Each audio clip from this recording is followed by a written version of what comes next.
What Really Happened with your host, Mike Rivero. You're listening to the Republic Broadcasting Network, where you'll find out what the Fukushima's going on. And aloha, America. Welcome to our show today. It is Friday, December 16th, 2016, getting through the month here, coming up on Christmas, coming up on the Electoral College on Monday. And we have got a lot of stuff to talk about today. The lovely Lady Claire will be with us in hour number 3. The phone lines are open, 800-313-9443. Mike is in our control room ready to answer the phones when you call on in. Today is the anniversary of the Boston Tea Party, which is when the American patriots, angered at being forced to only buy tea from the British East India Company, boarded ships in Boston Harbor and threw a shipment of tea into the harbor as a form of protest. So, it was a good thing to do here because that enforced dependency is a form of slavery. And that was how the British Empire looted all of its possessions and colonies and so forth, and they were doing it to the U.S. here. Now then, getting on to more recent examples of tyranny, Obama is on TV. He's been talking, his last speech of the year before he comes on out here to Hawaii to drive our traffic patterns absolutely crazy with all the motorcades. And basically, the overall impression of this, I mean, he's sort of relaxing and having fun now, talking, responding to the media, but during the opening part of the speech, the look on his face was kind of one of, all right, let's get this over with. And mostly, I would say this speech is all about trying to resell the current policies and agenda to the American people in the hope that they will somehow resist changes Donald Trump is going to bring in terms of our relationships with Syria and Russia and so forth. Now, Obama made a couple of interesting comments about the hacking. And this is very, very significant. First of all, after all this tough talk about how we will respond to Russia's hacking of the election, Obama came on out and said the response to the Russians won't be public, meaning, as far as we're concerned, we're not going to see anything happen. And he says, we're not going to do something that's going to give us problems. And Obama declared it an absolute fact that the the Russians hacked the DNC emails and said, we're just trying to let people know we're not out here trying to overturn the election or anything. The media is interpreting things themselves. Basically added that no questions have been raised about the integrity of the actual elections themselves. Now, that is very significant. First of all, we know from what's going on in Michigan where they're finding all this pro-Hillary election fraud, this election had serious integrity issues. But they don't want to go there because it's so dangerous. We've already got 3 states screaming that the Department of Homeland Security was trying to hack their voter databases. So Obama is out there saying our election system is secure and the Russians had nothing to do with it. And, of course, that throws Hillary under the bus in terms of her trying to convince the Electoral College to vote for her because Russia rigged the election. And so Obama's basically, he just blinked. And the Hillary campaign is now out there. Their talking point is, well, maybe the election itself was okay, but if it hadn't been for the Russians exposing the DNC emails and the FBI's investigation of the email server, Hillary would have won the election. And this is classic liberalologist thinking, because had Hillary Clinton and her people and the DNC been playing by the rules, there would have been nothing for whoever it was who leaked those DNC emails to leak, and there wouldn't have been anything for the FBI to investigate. But this is classic liberalologist thinking. We're serving a higher purpose. We're supposed to break the law and break the rules. We're allowed to do that because we're liberalologists, and the blame is all on those of you who just make a big fuss about such little tiny things like Benghazi. You were all supposed to forget about that. Now, Hillary's upped the ante on this whole Russia hacking. Putin personally supervised it on his own personal Windows 10 laptop. She's now saying that Vladimir Putin has a personal grievance against Hillary. And that was the only reason he broke into the elections and undermined our democracy and wants Americans to doubt the election system because that's part of a Russian plot. That's the new thing. It's a Russian plot to get people to question whether or not our elections are honest, fair, and accurate. So I guess Bev Harris is part of the Russian intelligence operation right now, along with all of us in the independent media. At the rate they're going to wind up with 330 million Russian allies in this country, as opposed to the 400, 500 sore losers and crybabies that are out there in Washington, D.C. Let's see. We're going to go ahead and take a phone call from Ed in Florida. Ed, aloha. Welcome to the show. What's on your mind? Ed, are you there? Yes. Oh, okay, great. There must be something wrong with the phone. Okay. How do you think this is going to play, Mike? How do you think this is going to play out, Mike, in the end?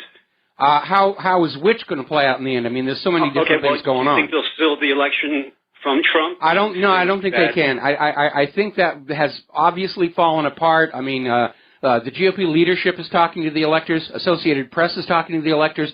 They're all standing firm on their historic traditional duty. If anything, this campaign of intimidation and threats has angered them greatly. So, yes, I think in point of fact, the Electoral College is going to validate Donald Trump's presidency. The only way right now that is left for Hillary to still get that White House is if something happens to Donald Trump before Monday morning. And that's why I wish he would stay home this weekend. I know he's out on his thank you tour and everything, but I really wish he would stay at home because right now, Hillary and the people behind her, the people who are so afraid that Donald Trump is going to wreck their little war and banking games, they're desperate enough to do something like that. And it's a real risk. And, I don't want to see it happen, obviously. But that right now is about the last thing that Hillary can really do. Now, Claire was making the observation that once the Electoral College votes and it all moves forward, that Hillary could somehow go to the Supreme Court and cry wolf. But I really don't see how they could do that. And looking at Hillary's face when she showed up for the thank you party for all of her billionaire donors, she didn't look like somebody who was still in the fight. I think we're through this crisis, again, barring an assassination attempt on Donald Trump. Before you continue, hang on a second. I want to take hang on. I'll be right with you. I just want to do a quick shout out to our on-air affiliates who are rejoining our network. And now, go ahead, Ed, and tell us what you were going to say. I'm sorry, Mike. I'm getting kind of like an echo, so I don't know whether it's my phone line or whatever. But my question is, how is this different from the 2000 elections? Well, the major difference was that the 2000 race was incredibly close, and it all came down to Florida and the rules for counting and dangling chads, and they took it to the Supreme Court, and the Supreme Court gave the presidency to George W. Bush, and then oddly enough, at the bottom of their decision, they added the observation that Supreme Court ruling could not be ever cited in any future cases, which tells you, that something underhanded was going on. The problem is, what is Hillary going to say to the Supreme Court? It's not like it was a close race that came down to one state. Trump won in a landslide on the electoral college vote, which is how the game is supposed to be played. Hillary's people are still trying to claim that she won the popular vote, but as more and more evidence of election fraud in Michigan and Wisconsin surface, all these dead voters and illegal immigrants and everything, at this point I would have to say that probably a huge chunk of Hillary's votes were all fraudulent. And that's why Obama's backing off, saying that the Russians hacked the presidential election, because he dares not allow a real investigation to go in there. That's what I thought, and I don't understand why Hillary would push for a vote recount, knowing that she has so many millions of fraudulent voters, dead and alive, voting for her. She was rolling the dice. And I think that was why she put Jill Stein out there at the front to keep the focus off of Hillary, because if it had been Hillary behind the recounts, then more attention would have been focused on the indications of election fraud. Personally, I think Trump ought to order an investigation into this election once he's in the White House, because that question about having an honest, accurate election system is very much unanswered, despite Obama's protestations on the TV this morning. And even last October, when Trump first brought up the possibility that our elections are less than 100% honest, you remember how all the liberals jumped all over him and said, that's ridiculous to suggest our elections can be impacted in any way. It's distributed, it's secure, it's on computers, it couldn't possibly happen. And we know precisely the opposite, that our current election system is designed to facilitate election theft and concealment of same. And we have to demand a complete redo of our election system in the next 2 years, and that's going to be a necessary first step to rebuilding America's image around the world, because right now the rest of the world has been laughing their heads off at the sheer childishness of the aftermath of the election and the obvious fraud both in the primaries and the general election itself. Thank you very much, Mike. All right, thank you. We're going to let you go here. And moving right along, the corporate media is still out there saying that Russia did hack the U.S. presidential election, even though Obama just said, no, that can't be done. Our election system is secure. Don't look inside the boxes. Don't look at the computer code. Just take our word for it. The election system is honest, and Russia didn't hack it. And as always, the media is citing unnamed U.S. officials. And you need to remember, unnamed U.S. officials told us Saddam had nuclear weapons. Unnamed U.S. officials told us in 2000 snow was a thing of the past. Unnamed U.S. officials told us the Lusitania wasn't carrying weapons, and so forth, and so forth, and so forth. The U.S. government has told us so many lies throughout the years, aided and abetted by the corporate media. Why would anybody believe them now about the Russians hacking our election? Because the FBI, NSA, and the Director of National Intelligence have all rejected the CIA's claim, based on a single anonymous source, that Russia tinkered with the actual election. And as I said, Obama's backed off of that one.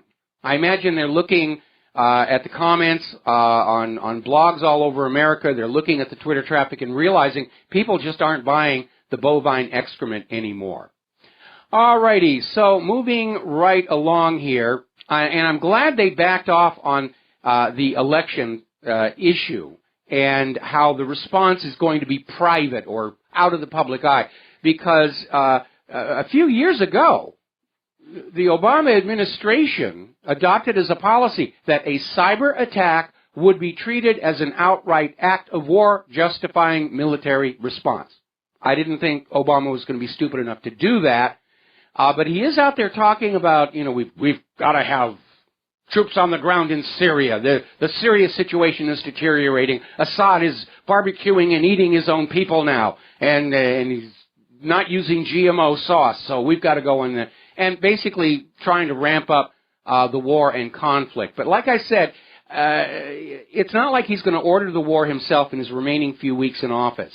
It's like a post-presidential campaign speech to resell the policies and agendas to you, the American people, in the hope that you will then in turn resist the changes that Trump wants to make. I don't think it's going to work, but they're not going to stop. And we found this wonderful video from last October, only last October, when Trump was saying there is a question, based on what we saw during the primaries, there's a question about the honesty and accuracy of America's election system, and Obama came on out and said to Trump, oh, stop whining about rigged elections. I mean, what a completely ludicrous idea to suggest our election system is anything but 100% honest.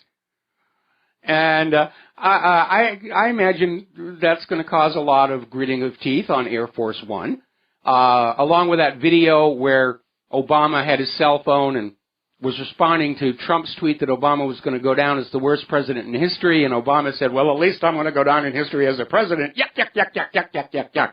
He's not laughing now, of course, here. Paul Craig Roberts is out there saying that this idea that Russia hacked the election system was bogus from day one, because none of the electronic voting machines or the tabulators or any of that stuff are actually on the internet. The people who rig the elections have to be there on the ground, in the precincts, in the tabulation centers. In other words, the election workers, the poll workers themselves, are the ones doing the hacking. And I don't think they're all working for Russia. Most of them were working for Hillary Clinton.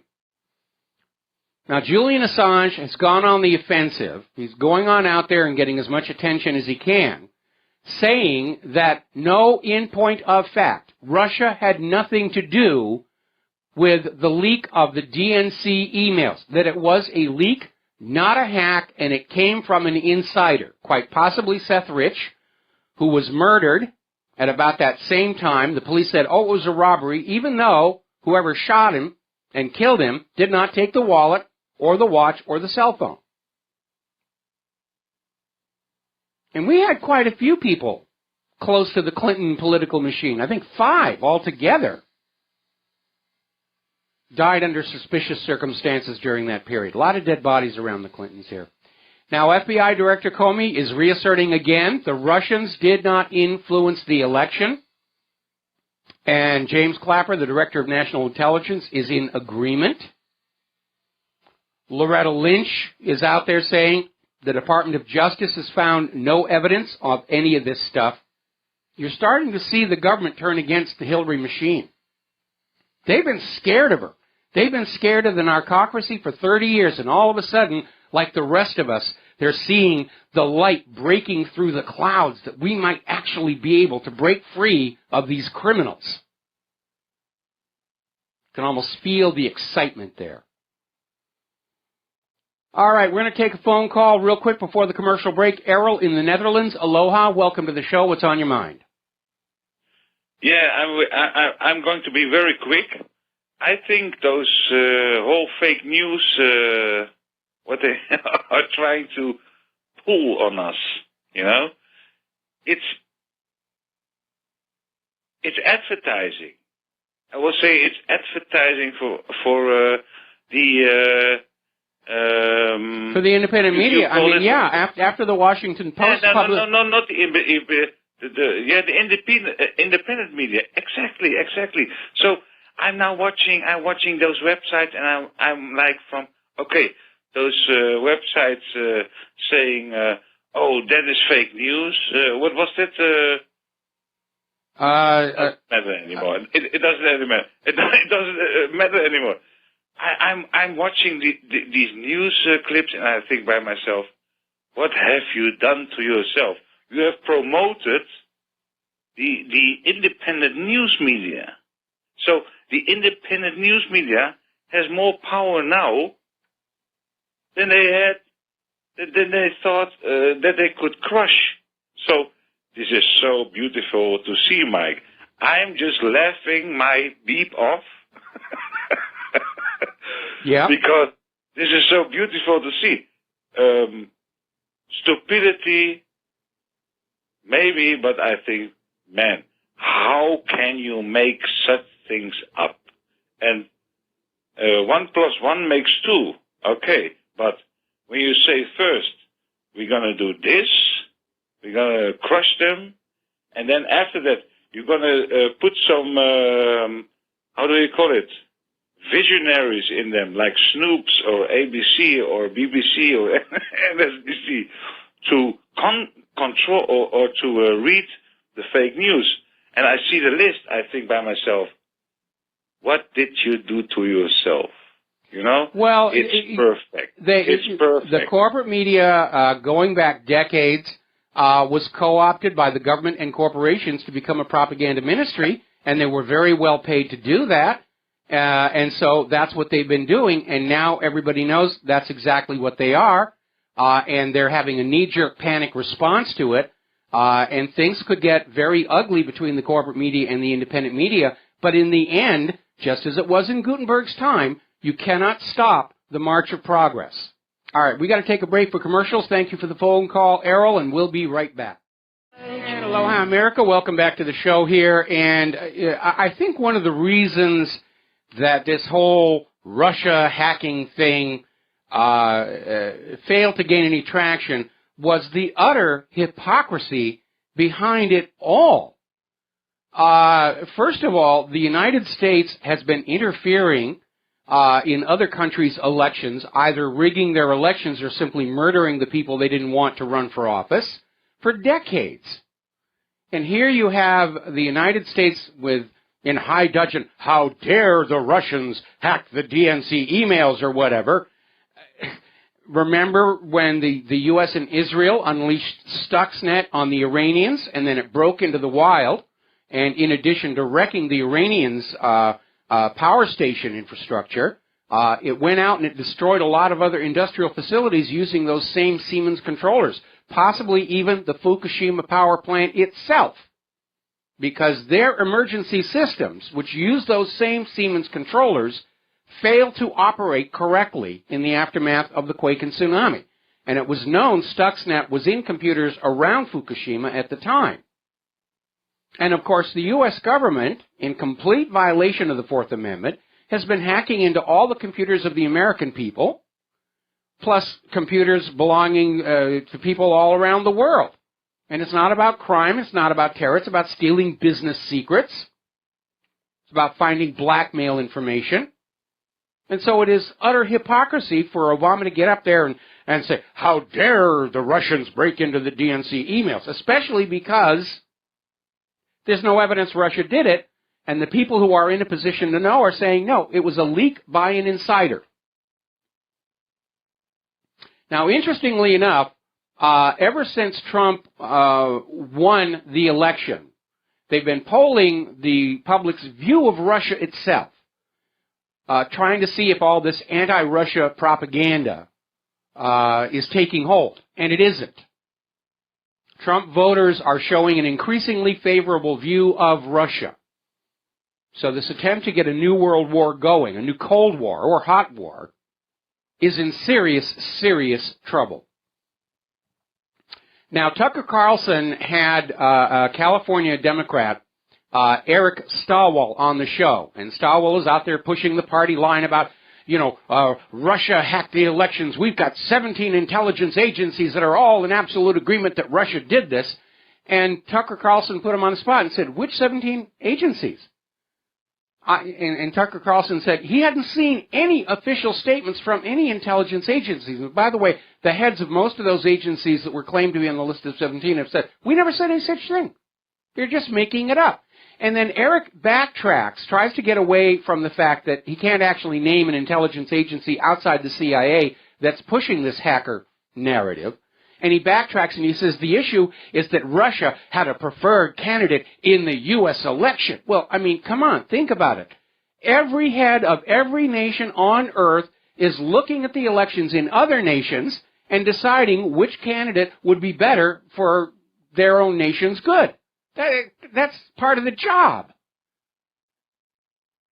It's ridiculous. The whole thing is falling apart. The wheels have come off this one.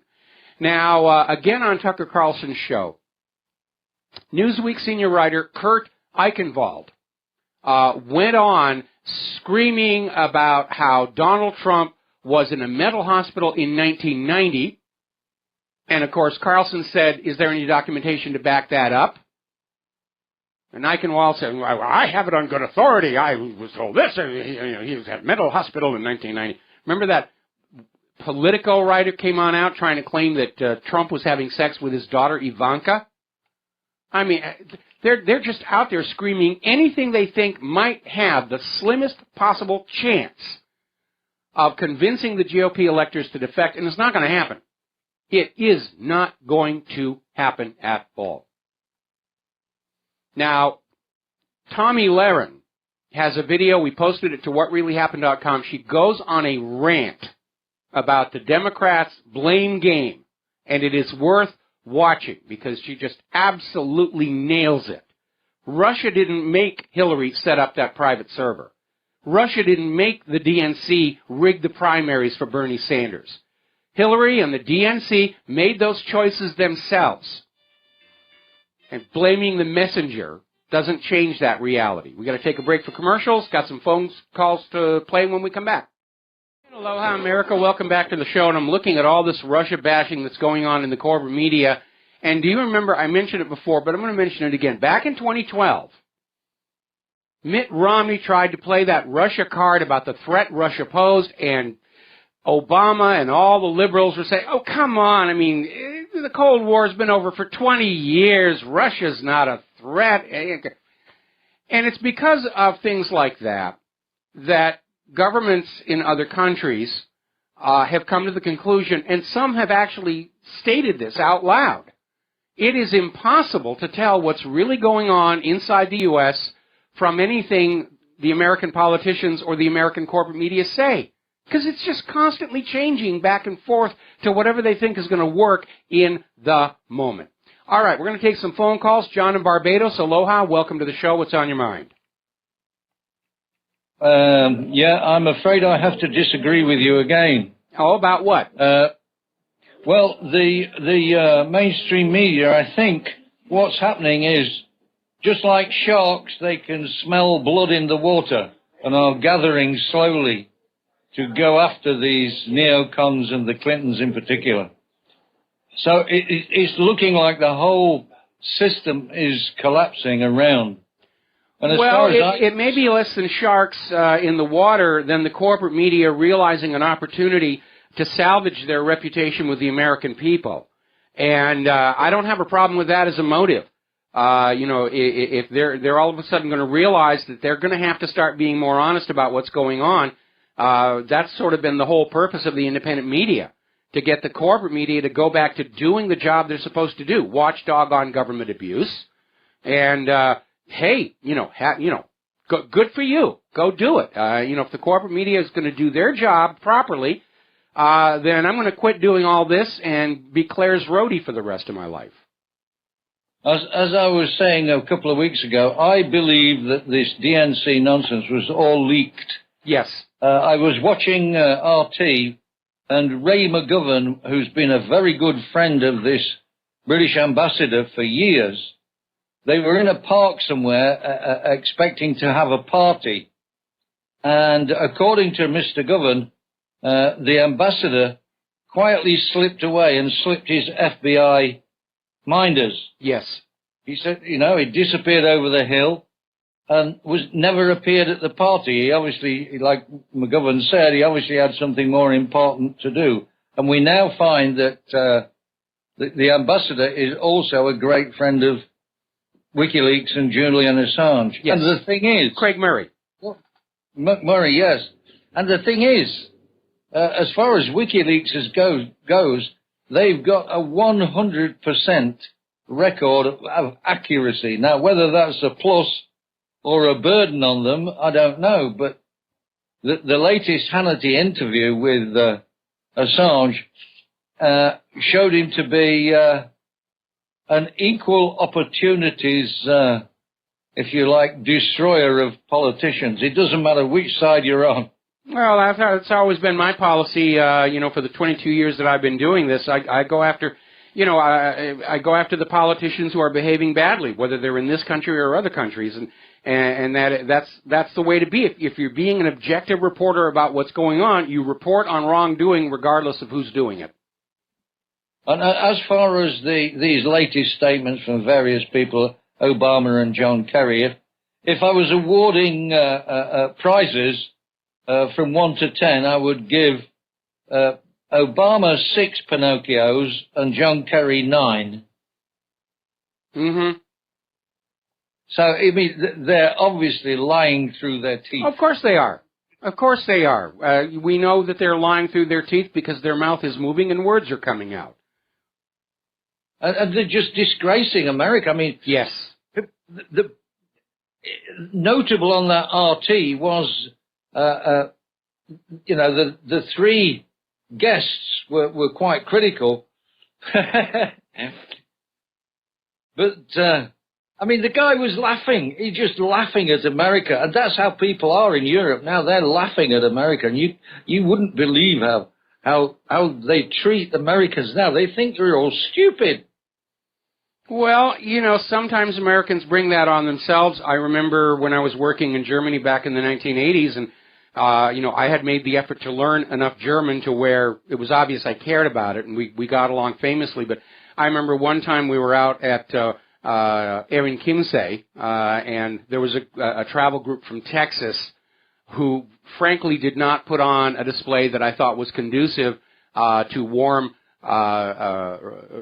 relations between the Americans and the Germans. So, but yeah, I think a lot of people around the world see that Americans are stupid by design of the government. And I remember when I was working down in Australia, and we were talking politics, and I was telling them all that was going on with Vince Foster and everything, and they sort of paid me a left-handed compliment, and they said, "Wow, you're really well informed about what's going on for an American." So, and I know they meant it as a compliment, you know, but it was kind of interesting. They weren't expecting this kind of insightful analysis, and from one of those bloody Yanks come down here and think they know what's going on. Well, yeah, I mean, that is a classic backhanded compliment. All right. Anything else, John, or can I let you go? Well, I think this narrative about the massacre that the soldiers are perpetrating in Aleppo is just, John Kerry must have lost his mind, because we've got so much information coming out and so many videos and independent sources which show entirely the opposite. You know what I think is going on, and I saw this in Obama's face when he started his speech this morning. I think they understand they've already lost all the Americans who are getting their information from here in the independent media, and right now all they can do is play to the audience that is still dependent on the corporate media, and that's a minority of the American people right now, but that's about all that they can do, along with screaming, you know, please don't look at those websites because we need to be able to lie to you or we can't run the country. Anyway, you can slap my hand, because I was wrong yesterday when I said that Syrian people were taking pot shots at the evacuated Takfiris and terrorists.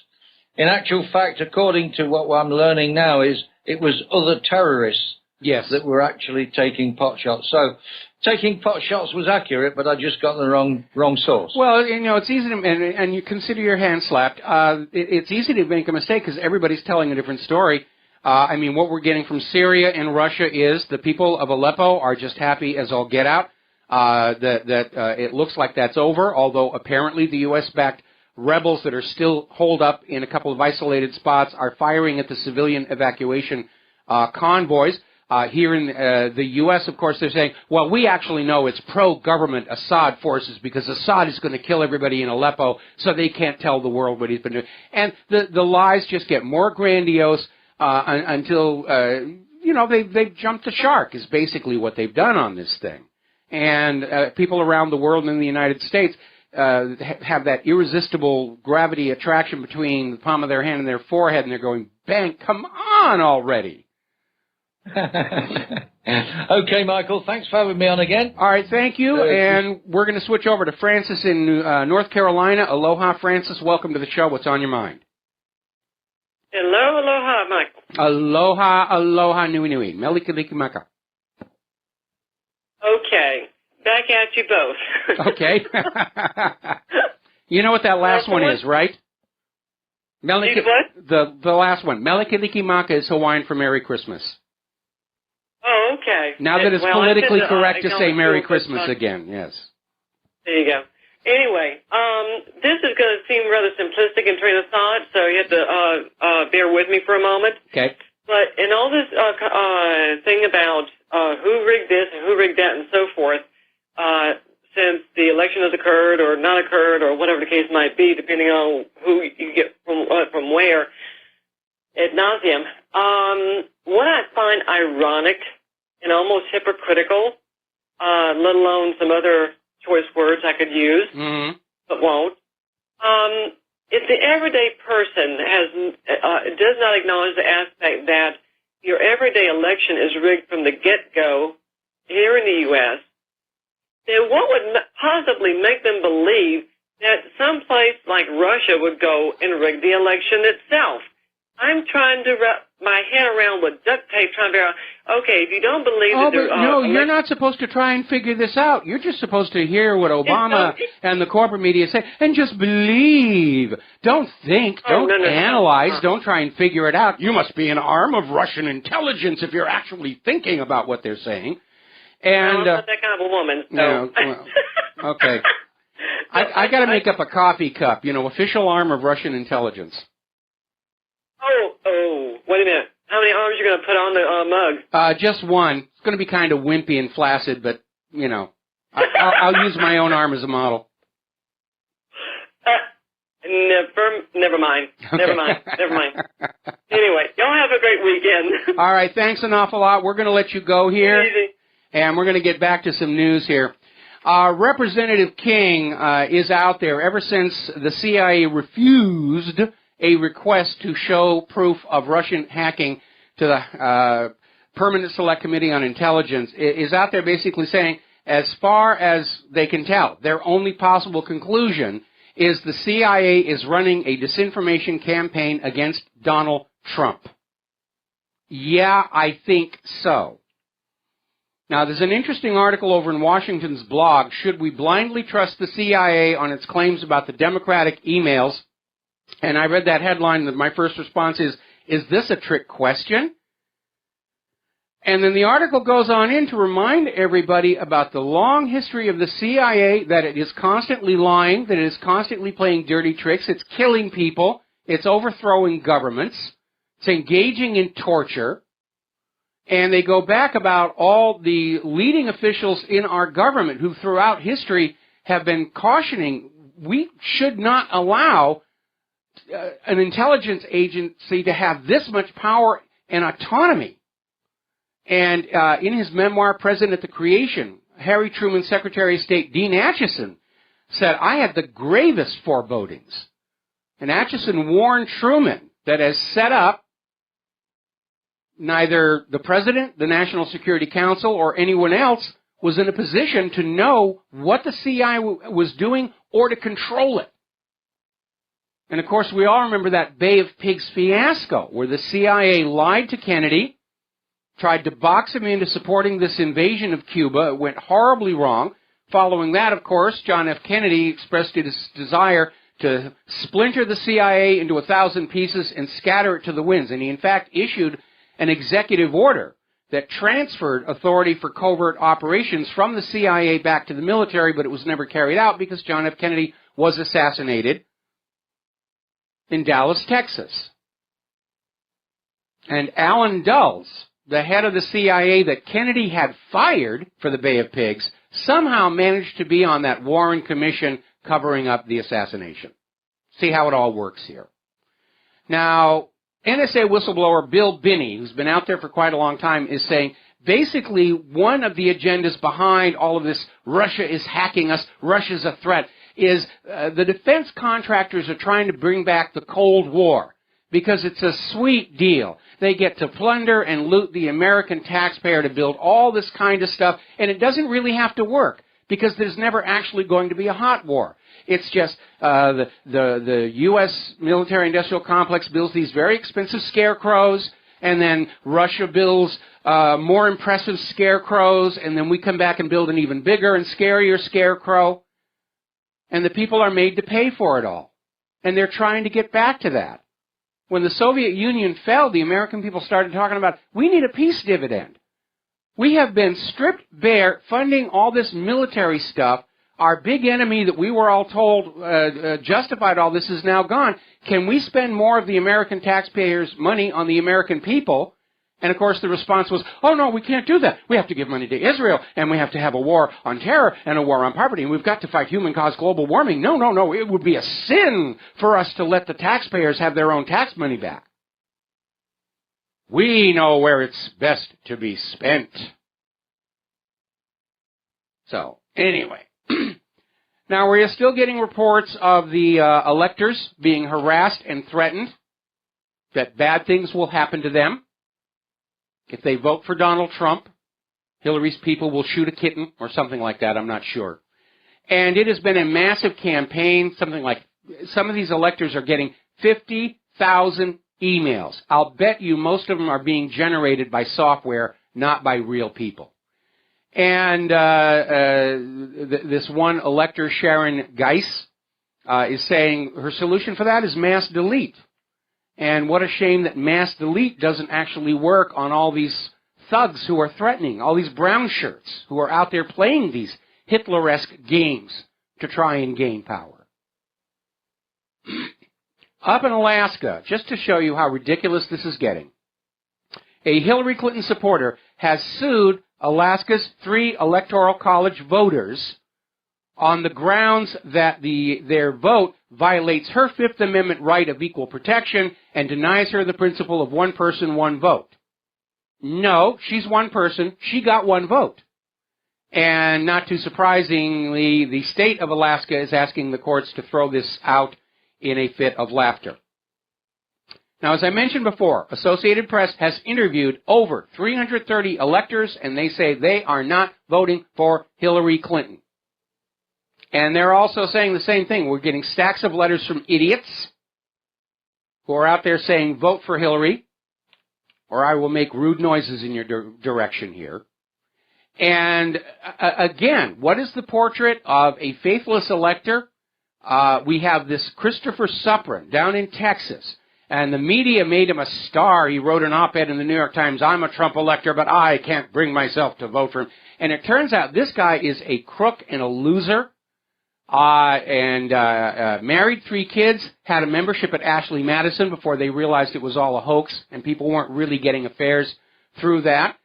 He's in bankruptcy. He's linked in with a questionable 9/11 charity and a payday loan scam. And now it turns out part of his fame is he claimed he was a first responder on 9/11. And he wrote a story about what a hero he was, and it turned out the fire station he claimed to be part of was not deployed on 9/11, and he did not join the fire department until 1 month after 9/11 happened. The guy is a flake, and that is a perfect model for all the faithless electors. We'll be right back. And aloha, America. Welcome back to the show here. And that was actually an ironic piece of bump music because Fox News is running a story about new details about this CIA memo. Remember, it was a secret report. Now it's a memo. It's shrunk. It's down to a memo. Next, it'll be a Post-it note. And basically, the entire content of this memo is there is a strong consensus that Russia hacked the DNC emails. Now, consensus isn't science, as the global warming people have demonstrated to us. Consensus is they got a bunch of people together and said, do you think the Russians hacked the DNC emails? And they all said, could be, yeah. That's it. They're basically now admitting they don't actually have any factual evidence. No wonder they canceled the appearance before the House Intelligence Committee. They couldn't show up with the evidence because there wasn't any. So that's it. Basically, the CIA got a memo together where they got some people together to say, yeah, maybe, could be, can't rule it out. That's the entire thing here. Anyway, moving along here, more Detroit voting irregularities have been found. And part of the problem, as we mentioned before, what really began to give it away is when the recounters were opening up the supposedly sealed ballot boxes and discovering that the number of ballots in the boxes didn't match the number of voters recorded in the polling books. And apparently there was some other skullduggery going on trying to cover that up because 95 poll books went missing for days, several days. They kept saying, where's the polling book? We'll get it to you. We'll get it to you. Really, we're still filling in names. 5 of the poll books are still missing and unaccounted for. And Obama gets up there on TV today and says, you know, our election system is absolutely 100% honest and the integrity is not being questioned. I'm questioning it. We now have the names of those other states that have detected the Department of Homeland Security trying to break into their electronic voter information systems. So the list is now Georgia, Kentucky, and West Virginia, and probably other states are looking as well. And Basically, it looks to me like Department of Homeland Security may have been trying to plant evidence in the election systems. You know, like a text file. Yes, we hacked your election. Yours truly, hugs and kisses, Vladimir Putin. Now, do you remember when Barack Obama made that final address to America's armed forces, and he made that ridiculous suggestion that the armed forces refuse orders from incoming President Trump? And everybody was saying, what the heck was going on? As it turns out, Obama broke the law. He's technically guilty of military treason, and that's U.S. Code Section 2388, activities affecting the armed forces during war. And Obama encouraged the troops to disobey Trump. The liberalologists think they're above the law. That's the reality. We'll be right back. Aloha, America. Welcome back to the show here. Hour number 2. The phone lines are open, 800-313-9443. Now, I mentioned earlier in the show that Hillary has had a recent public appearance. Well, not really public, semi-public. She threw a thank you party for all of her billionaire supporters, to which I understand her campaign staffers were not invited, which I think is tacky. But, be that as it may. People who saw Hillary outside were commenting that she looks rode hard and put up wet, to put it simply. Doesn't look like she's still in the fight. But there's something even more telling going on because, everybody wanted their pictures taken with Hillary. Everybody's doing the selfie thing. That's all stopped. People are now actually turning their face away when pictures of Hillary are being taken by the corporate media. They don't want to be seen with her anymore. The shunning has begun. All righty, let's see. We're going to take a phone call. Alex in Florida. Aloha. Welcome to the show. What's on your mind? Not much, Michael. I must say, I think the media needs to be prosecuted because basically they What did we do? Not you, the corporate media. Thank you for that clarification. But what I was going to say is they are the government. If there's one thing that we have found out during this election is that they are an appendage of the government. Absolutely. There's Operation Mockingbird. They had disgusting. They came out about, I think, 6 years ago. Military intelligence officers are actually working in the CNN newsroom. I know. So we're seeing the decline and fall of that corporate media ministry of propaganda. They're fighting back. They're trying to come on out and find some way around that First Amendment where they can say, we can shut all of these people down. We're going to filter Facebook. We're going to filter Twitter. And all that's doing is causing people to cancel their memberships in Facebook and Twitter and sign on to some of these new startups that promise censorship-free communication. Scene Life, Gab, Diaspora, a whole bunch of new ones coming online. A lot of them are still in beta, but they're going to take over because ultimately people want to go where they know they can tell the truth and read the truth. And what they're doing is they're turning Facebook and Twitter into just another version of CNN. And if you look at what's happened to CNN and their audience, that's obviously not going to work.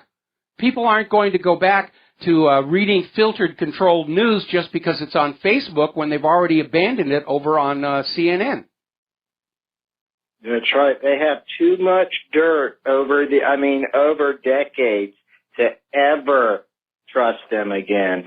And I love seeing this. They've worked so hard to control it, and it's coming apart, and it's the best thing that's happened for us in a while. I absolutely agree, and I have no sympathy for them. They did it to themselves. They made their choice decades ago to abandon the public interest and side up with government and corporations against the people. And somewhere, I'm sure, the ghost of Edward R. Murrow is chuckling quietly. Mm-hmm. And I always recall JFK saying in his speech I think it was his secret society speech where he was talking about there should be very few secrets kept from the public. In a democracy of free people, very few government secrets should be kept from its people. The whole Democratic Party, everything they do is a secret. Our whole government's a freaking secret. You're absolutely right. The only legitimate secrets a government may keep from the people are those of a military nature. That's just common sense. But you don't hide from the American people that the Deputy White House Counsel was actually murdered instead of suicide. That was where they stepped across the line, as far as I'm concerned, in basically covering up for a homicide.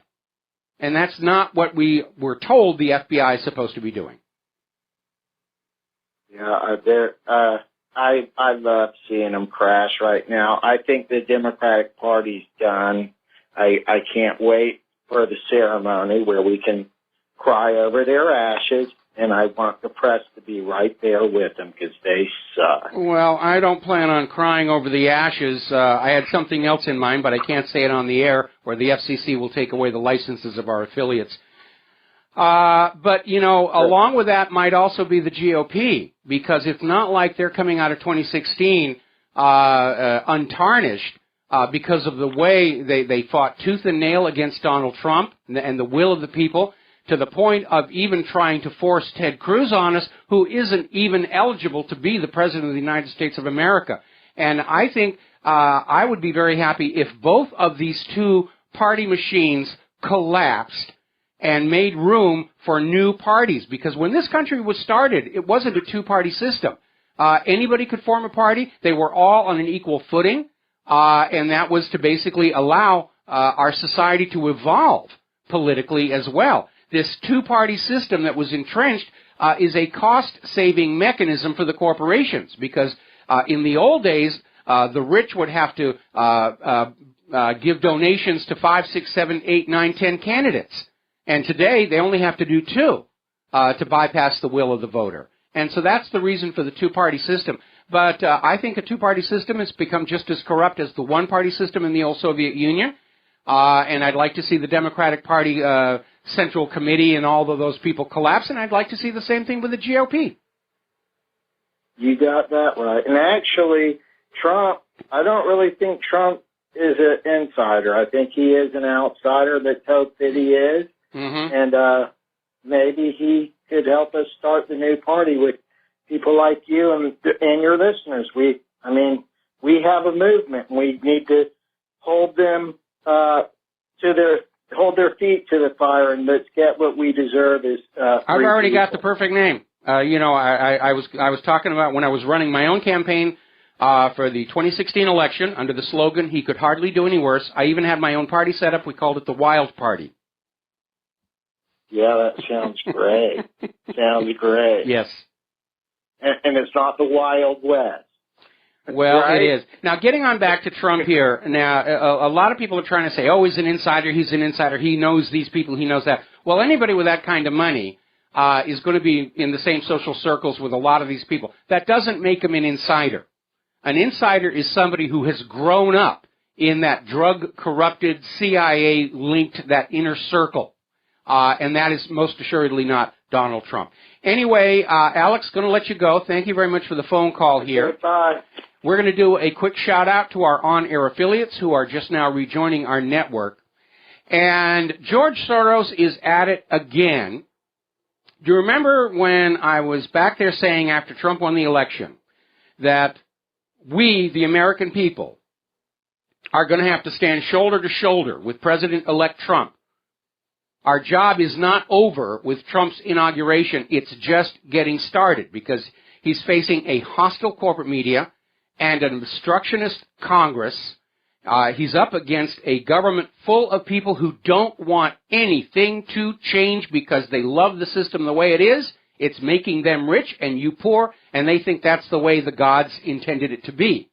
So apparently, George Soros, along with a bunch of the big Wall Street players and even Google, are funding this liberal think tank, the Center for American Progress. And they are now setting themselves up to be the hub, the clearinghouse, the organizing force to basically block any changes Donald Trump wants to bring. So the big money is angry they didn't get their pet into the White House, and now they're going to spend even more money to make sure that this upstart, Donald Trump, doesn't ruin this wonderful little game that they've been playing on the American people for 30 years. So we'll see what's going to happen with that. And Claire's got some more that she's going to be mentioning as well. Now, Facebook, of course, is at the forefront of bringing on all this. We are going to decide for you what's real news and fake news. And this is coming from a company which has been forced to admit yet another in a seemingly endless series of metrics mistakes that artificially inflate Facebook's reader numbers, which means they get more money from the advertisers. And funny thing, all these accidental coding errors, these matrix mistakes, always seem to favor Facebook's bottom line.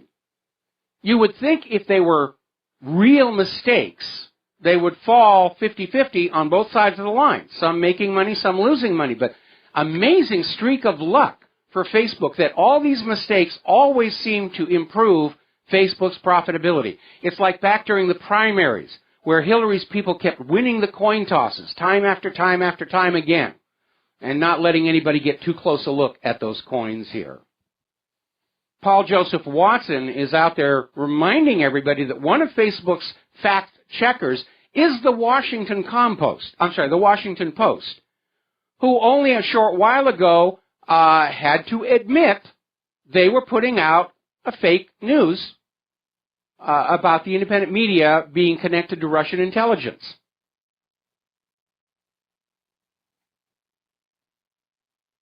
Now, under the guise of combating foreign propaganda, the GOP-controlled Congress has passed a bill last week that is setting up what amounts to a Ministry of Truth. It's called the Countering Disinformation and Propaganda Act. And what it does is it provides generous subsidies and training to correspondents and prostitutes who will parrot the U.S. government's viewpoints. They're going to pay these people extra money to go online for the U.S. government. And ultimately, what they want is for anything that is about to be printed, published, broadcast, anywhere, has to get a government seal of approval first.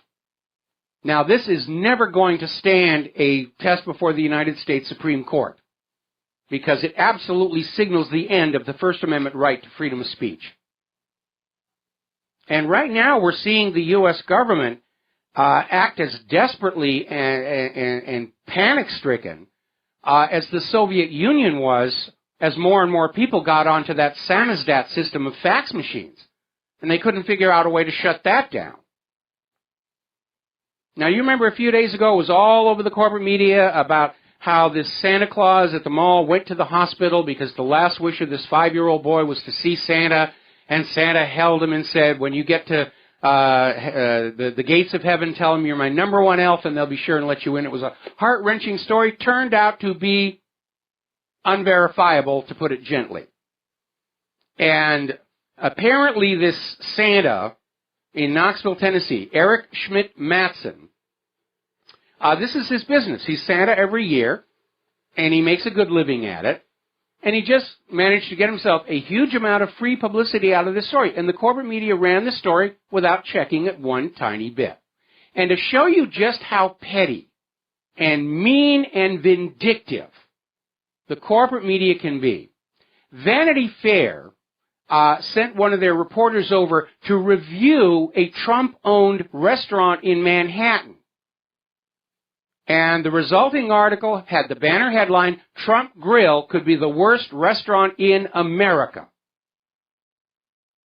And it turns out the author of this, the food writer, wasn't really a food writer, but a known anti-Trump, highly biased liberal shill. So it's not enough that they're out saying Donald Trump is working for Vladimir Putin, and Donald Trump is having sex with his daughter Ivanka, and all the rest. Now they're out there saying, "Oh, the Trump restaurants, they're terrible. It's the Tomaine drive-through, and it's the botulism bistro," and they're just anything they can do to attack him. Now, as we've mentioned before, the corporate media is in serious, serious trouble. And the latest indication of that has to do with the New York Times, which is now going to vacate 8 floors of their headquarters building in order to turn them into rental properties. They're shrinking their operation. They're turning their own newspaper headquarters into rental office space to try and stay solvent. Interesting little article that came out of Bankrate.com talking about millennials, jobs you should not be thinking about getting into. And on the list is broadcast, corporate media. And they're saying the declining advertising revenue in radio, newspapers, and television is going to negatively impact the employment growth of these occupations. In fact, they're basically saying the employment in the corporate media is projected to decline 13% between 2014 and 2024. Now, for some reason, and I don't know why, Sheriff Arpaio got on out there talking about Barack Obama's birth certificate, and for some reason they're trying to fan it up. Maybe they weren't able to embarrass the independent media with Pizzagate, so they're trying to revive this whole one, and the forensic experts are saying that the proffered birth certificate by Obama is a forgery. It wasn't the original issued by the state of Hawaii. We already know that's true, and we already know the reason. Okay? And it's nothing. Obama's a love child, born in the 60s. Barack Obama's real father is Frank Marshall Davis. They look very much alike when you look at the pictures. I put the story back up at the front of WhatReallyHappened.com. And Frank Marshall Davis, while going to the University of Hawaii, earned his living as a pornographer. And Obama's mother, also going to the University of Hawaii, was one of his models. And nature took its course. It was the summer of love, followed by the autumn of gonorrhea and the spring of the delivery room. That's all it was. And I don't know why they're trying to fan it up right now, but let's scotch this while we have the opportunity. Now, turning to the war zones, Zero Hedge is reporting that with regard to Aleppo, the U.S. is talking about a meltdown of humanity. They're still pushing this idea that Syria retaking Aleppo is a humanitarian disaster. They're not offering to send any humanitarian aid. That's all coming in from Russia. But it's a meltdown of sanity. Because the official Western narrative about the Syrian war is in absolute wreckage. There is social media coming out of Aleppo that shows the Syrian people are just happy as all heck about getting their city back, getting the U.S.-backed terrorists out of there. And there was this story earlier about how Syria and Russia were saying that some of the remaining pockets of jihadis were shooting at the civilian evacuation convoys, and then was right here on Fox News, they said, but we have sources that say it's really the pro-government forces because they're going to kill all the civilians. And they're still pushing this nonsense.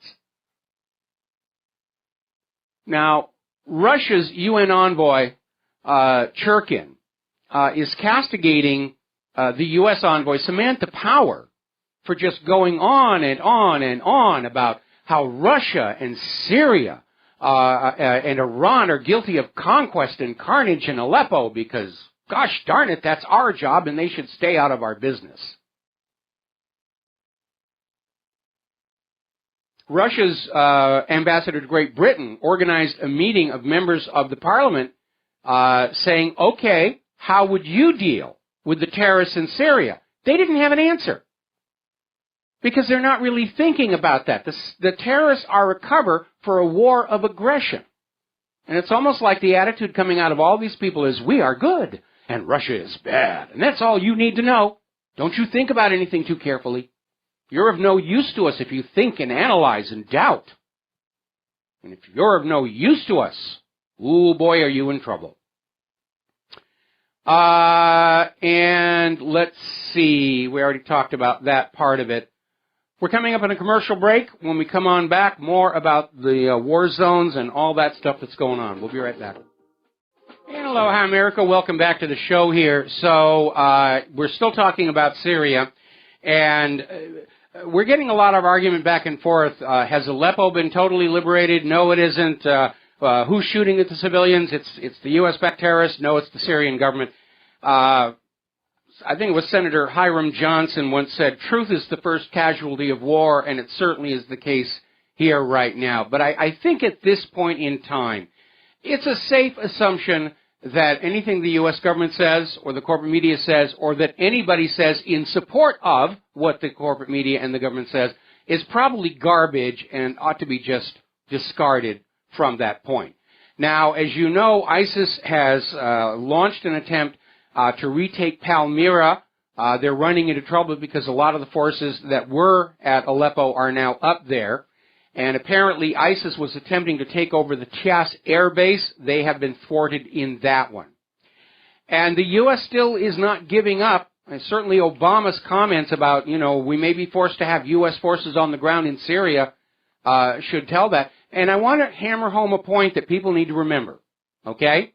The Syrian government has not asked for the presence of U.S. forces in Syria. The U.S. government has not granted permission for the U.S. to have military forces inside Syria. The government of Syria asked Russia to come on in and help with the terrorists, and Russia's apparently doing a very, very good job. And what we're seeing the U.S. government try to do is sell this ridiculous idea that Syria and Russia's approach to getting rid of the terrorists is somehow wrong, and the U.S. has a right to literally invade Syria and risk open war with Russia to show them the right way to deal with the terrorists, even though every time the U.S. has gone in, supposedly to attack ISIS and Al-Qaeda, they wind up bombing hospitals, food processing centers, water supplies, and other very costly Syrian infrastructure. Now, the 2017 National Defense Authorization Act includes a provision that will allow the U.S. government to give the U.S.-sponsored terrorists in Syria anti-aircraft weapons. That means man-portable missiles with which to shoot at Syrian and Russian warplanes. They're trying to replay Afghanistan. There's only one problem. When Charlie Wilson was running that war against Afghanistan, the American people didn't know that it was the U.S. behind the Mujahideen. The corporate media succeeded in selling that what was going on in Afghanistan was the courageous people of Afghanistan standing up to those evil Russians. And it was a lie. This was a covert war by the United States that started to try to take over Afghanistan, which is why the Soviet Union went in there. And then the U.S. went on in, and, Tom Hanks did a marvelous job in the movie, Charlie Wilson's War. But the reality was that this was a covert U.S. war providing weapons to use against the Russians. The difference today is everybody knows it's the U.S. behind all of this, trying to salvage a failed attempt at regime change. Been in this thing for 5 years now, and they're upping the ante. Now, up in Ukraine, where things are also getting tense, Ukrainian defense officials are now facing criminal charges in Russia over genocide of Russian-speaking people in the Donetsk Republic. So they're talking war crimes charges there as well. The European Union have now extended their sanctions against Russia because of the Russian threat. And this is not going to make the EU well-liked within the European Union itself, because the Russian sanctions have caused more economic ruin to the people of Europe than to Russia. But this is just the politicians in Brussels thumping their chests like silverback apes and saying, me, king of jungle, me, extend sanctions. Who cares if some French farmers are going out of business? I'm too important to be worried about them. It's amazing.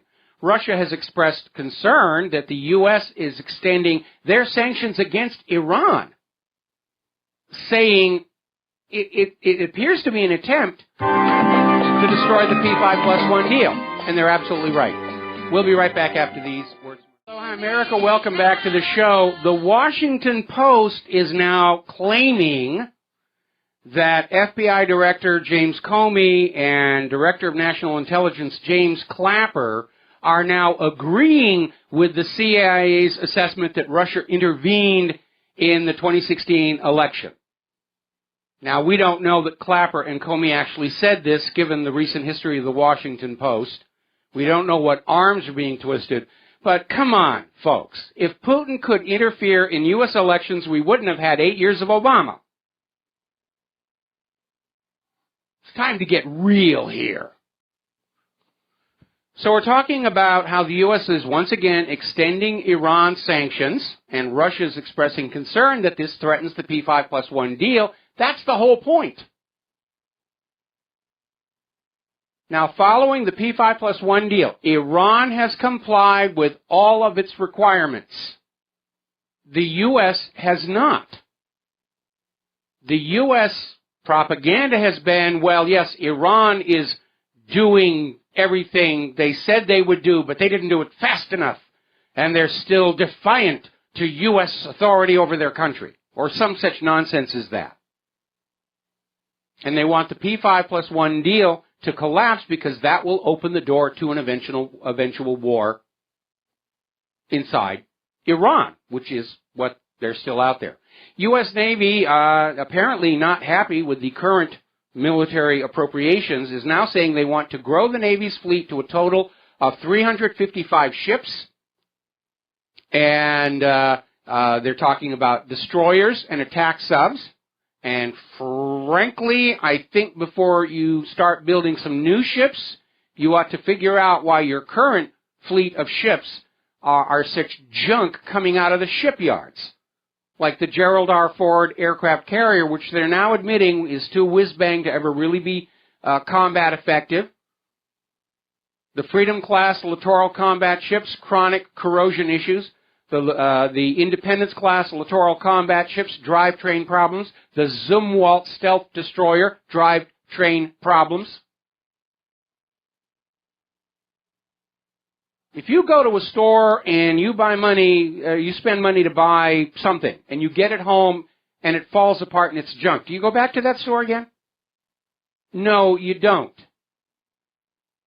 I don't think the Navy should get any more money at all until they can get their act together and spend that money wisely, which they're certainly not doing now. Speaking of money, let's talk about the economy. And apparently, Wall Street banks are currently short $70 billion in funds the Federal Reserve says they need to have on standby in case there's a downturn. Now, the Federal Reserve's been out there saying that we know there's going to be some upsets down the road here, and you should have a cash reserve built up to weather the storm, and the Wall Street banks apparently aren't heeding the Federal Reserve because they're $70 billion short of the amount the Federal Reserve says they should have. Now, Italy is a flashpoint for the European economy. They've been getting no from the European Central Bank, and the disconnect continues to be between all of these countries that are struggling with hopelessly unpayable debt and the ECB or the IMF or the World Bank, whose attitude is, you need to drive your people down into poverty and give us the surplus, and then we'll loan you more money at interest to keep the cycle going.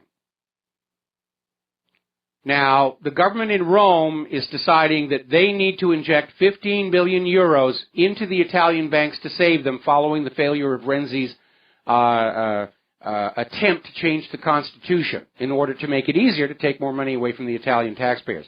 Here's the problem. Where is Rome getting that 15 billion euros? They're not able to borrow it from the European Central Bank. They're taking it from the Italian taxpayers. Where the Italian taxpayers going to get it? They're going to go to the bank and empty out their savings account. It's not going to work. There simply isn't enough money there to resolve the situation. Now, Greece was at loggerheads with the EU and with Merkel. And the issue there was Greece needs another bailout. And the austerity people were saying, well, we object to your plan to give all of your pensioners a little bit of a bump, a Christmas bonus, a one-time, little extra money to do some Christmas shopping with, maybe stimulate the economy with that. And the ECB and international creditors basically said, no, you won't do that. You give that money to us, the bankers. The bankers. To heck with Christmas. We're your masters. We own you. You give us your money. That's the way it's supposed to be. The government of Greece basically said, okay, if that's how you feel about it, and then they went ahead with the Christmas bonuses for the pensioners. Because what are the pensioners going to do with that money? They're going to spend it. They're going to put it into the economy and start to stimulate it. And that's something everybody needs to understand about all this austerity that is coming out of these money junkies at the private central banks. They're paralyzing every economy they're predating upon. Because for an economy to be working properly, money must be flowing at all levels of society into all necessary sectors of economic development. If the money is piled up at the top of the pyramid and there is no mechanism for that money to be brought back down, recycled into high wages and salaries for the workers in order for them to pump it back into the economy at the shopping malls and the car dealerships and so forth, then the economy is going to lock up. And that's what's happening all across Europe, and it's starting to happen here. And the money junkies can't see it because they are money junkies. They're addicts. During that wonderful documentary, Inside Job, that won the Academy Award and then promptly vanished from the American media, they reported on how scientists had gone to Wall Street and they'd wired scanners to the heads of Wall Street traders. And they discovered that every time the Wall Street traders made a big score, had a big chunk of money come on in, just a number on the computer, didn't have paper and ink in their pockets, didn't have gold, didn't have anything, just they saw the number jump on the screen, and the part of the brain that lit up was exactly the same part that lights up when you do cocaine. It's an addictive process. And these money junkies, like any other addict, whether it's cocaine or meth or heroin, they're so trapped by their addiction, they can't see the harm they're causing to others around them. They don't care. All they want is that next fix. The money they have right now isn't going to do it. They need another chunk to come on in to get that cocaine-like thrill. And not too surprisingly, there's a huge amount of cocaine abuse on Wall Street.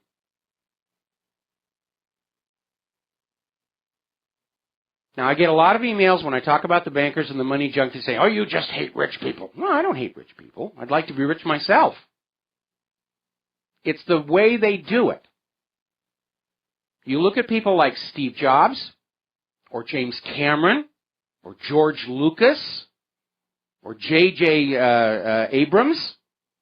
These are people who are making something we voluntarily trade our money for. And that's a good way to get rich. And we admire and respect people who do that, who give you something substantive in exchange for your money, because that is how capitalism is supposed to work. My problem is with the money addicts who bribe politicians to game the system so that money just automatically flows from your pocket into their pocket, and then they take all that money home and they spread it around on the living room carpet and they take off their clothes and roll around naked on it and they have orgasms. Those people I got a problem with. They're pathologically ill. They're in the grip of an addiction. What we need is a Betty Ford clinic for the ultra-rich, where we take the money junkies and we take the straitjacket off and we put them in a simulated Wall Street office with all mahogany paneling and rich carpeting and all kinds of stuff all over. We make them feel comfortable. And on the floor, there's a $20 bill that is wired to a spark coil. And every time they reach down and grab that $20 bill, they get a shock that knocks them across that room. Because that's what they used to do to get people to quit smoking, is give you an electric shock when you touch the cigarette. So we need to start doing the same thing to the money junkies. Let's take a phone call. Al in Canada, aloha, welcome to the show. What's on your mind? Hey, Mike, I hope you and Claire are doing well. We're doing okay. I love your analogies. If I could, I would ask you to maybe do a graphic on these big fat cats rolling around in all their ill-gotten cash. But anyway, as you were pointing out, with this unpayable debt, I mean, when interest rates are low, that's when you pay this stuff back. And obviously it's getting worse and it's not happening. So when they start jacking up the rates, and they are, it's only going to compound even faster. Yeah, it really is. Well, how far straight up does it have to go? Well, here's the thing. The interest rates are always adjusted in order to absorb as much of the flowing capital that's available. When the rates are low, it's basically signaling that there isn't a lot of liquidity. There's not a lot of volume of cash going on. And yes, it would be great for people to take advantage of the lowered interest rates to be able to pay back their variable rate credit cards or mortgage or car loans. But the problem is they don't have the money. It's like right now, if you look at the commercials for the car companies, those are amazingly good deals, but nobody's got the money to do anything about it. When the American people start getting money back, the prices go on up, because prices always rise to absorb as much of the available wealth as possible. The prices have actually very little to do with the value of the underlying product. Now, the problem the Federal Reserve is facing in dealing with the basis points, the prime rate, is that if they raise the rates, as you say, it's going to lock up the American economy. The Wall Street people are going to have to pay a higher cost for the money with which they're gaming the system, and that means the stock market is going to start getting dragged down, the punch protection team notwithstanding. The problem is with leaving the interest rates down is it makes the dollar less desirable in other countries. As either a global currency or a banking currency. Nobody's going to invest in the dollar if the rate of return in that dollar is virtually nil. And so that's the corner the Federal Reserve is in right now. Oh, and it's not only the Federal Reserve. I mean, it's all over the world at this point. Oh, yeah, it's all the private central banks. Far East countries. Economic globalism has linked all of these systems together. So when one goes down, it will take the whole system down with it. And that will be a once-in-a-lifetime opportunity for the people of planet Earth to stand up and say, no more private central banks. We demand governments have a public currency that's managed as a public utility, not as a privatized for-profit scam, which we are forced to be dependent on. Exactly. Thank you very much, Mike. All right. Love your show. Thank you very much. Same to you, and we're going to let you go here. So let's talk about Obamacare.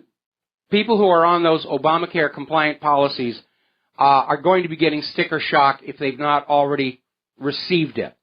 And despite the soaring prices for the policies and the sky-high deductibles, the insurance companies are still claiming that they're losing money because not enough people are buying the policies. Most are just opting to take the IRS penalty instead. And so now there's actually talk about rationing the insurance to allow the health insurance companies to put a cap on how many Obamacare-compliant policies they issue in order to control their losses. And this, I think, is the final nail into this hoax called Obamacare, because it certainly failed in its overt purpose of making health care affordable in America. It failed in its covert purpose of enriching the health insurance companies who were going to give the U.S. government a mafia-like piece of the action in taxes. And now the health insurance companies who were fully supportive of this actually wrote the Affordable Care Act. Now they're all screaming they're in trouble. And one of the provisions in the Affordable Care Act that most people are not aware of is a provision for government bailouts for health insurance companies that fail. in this program. One way or the other, under Obamacare, money flows from your pocket into the owners of the health insurance companies' pockets. That's what it's all about. Now, turning to immigration, the German Home Affairs Minister is saying, effectively, Germany's streets and squares are now under control of the migrants. It's completely out of control. There's been a fire at a migrant center near Paris, 1 dead, several hurt. They're calling the fire having a criminal origin. Somebody set the fire deliberately. Could have been somebody who posed to the immigrants. Could have been the immigrants themselves. The refugees have been destroying the refugee centers because they're waiting for the free homes they were promised when they started their trip. Okay. Let's see. Over in Switzerland, remember they had a referendum to leave the EU? The Swiss politicians have basically told the Swiss voters, no, we don't care what you want. We know what's best for the world and the European Union. So democracy is now officially dead in Switzerland, unless there's a revolution. Apparently, Theresa May was at an EU summit, and it was very obvious the rest of the EU leaders were snubbing her for Brexit. Ooh, shun her. She's not one of us anymore. So let's talk a little bit about computers. As you know, Yahoo had a hack attack. 1 billion accounts were compromised, and apparently it's been tracked that this data was sold on the dark web last August for $300,000. That was the price, the payoff for all this data. So criminals now have your Yahoo account data. You should change your password if you've got anything sensitive on there at all. Here's where it gets interesting. That stolen Yahoo data includes government employee information, which now can be made available to foreign intelligence services to identify employees, find employees who are in financial difficulty, which makes them targets for subversion, along with being able to hack their personal and work accounts. This is a major threat to national security. Where the heck was the NSA when all this was going down? All right, we're going to take another break for commercials, and we'll be right back after these few words. And aloha, America. Welcome back to the show here. And as we come up on the top of the hour, and Lady Claire joining us for the hour number 3 here, as you know, we're getting this intense cold all over Canada, all over the Northern Hemisphere. Record cold all over the place, heavy snow, got 30 inches on the tops of the volcanoes on the Big Island, and they're still out there talking carbon tax, carbon tax, carbon tax. And they're in a bit of a bind because even though they rebranded from human-caused global warming to human-caused climate change, the argument for a carbon tax was that burning fossil fuels put more carbon dioxide into the air. Carbon dioxide warms the planet. That's what Al Gore was always screaming about. So if the world is getting colder, taxing carbon makes absolutely no sense at all. And they were in a bit of a bind. But they have found a way out of it. And you're not going to believe this. NASA has just announced that, oh my goodness, we were wrong all along. Burning fossil fuels doesn't warm planet Earth. It cools it off. And all this snow and ice that we are seeing is all the fault of people who are burning gasoline and coal. And see, we can save the world from the new ice age if we tax your carbon. And then they wonder why people think NASA stands for never a straight answer. I mean, it is absurd here. Absolutely. Now, as you know, many states are starting to legalize marijuana, and a new industry study is showing that as marijuana becomes available to consumers, they are preferring it over alcohol. And we knew that this was going to be the reality. And much of the funding to oppose marijuana legalization came from the alcohol industry, from the breweries and distilleries. Hardly any surprise there. It's all about fighting turf. It wasn't really about public health and safety. It was always about preserving profits of favored corporations here. Now then, there was this nurse, Megan Haynes, 49 years old.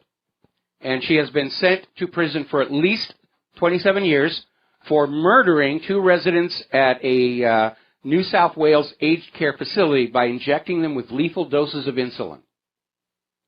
And I mention this in passing along with that oncologist who got put in jail for telling perfectly healthy people they had cancer so he could make money off treating them, that we shouldn't assume that somebody wearing a white laboratory coat is somehow more honest and trustworthy than anybody else we meet in this world.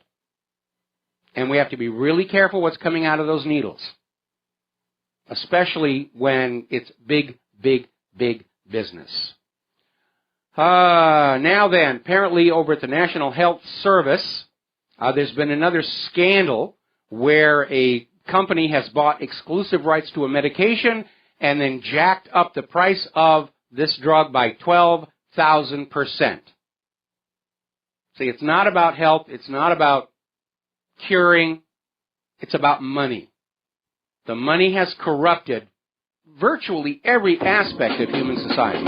Okay, there's the music. We're going to take a break here. When we come on back, the lovely Lady Claire will be joining us.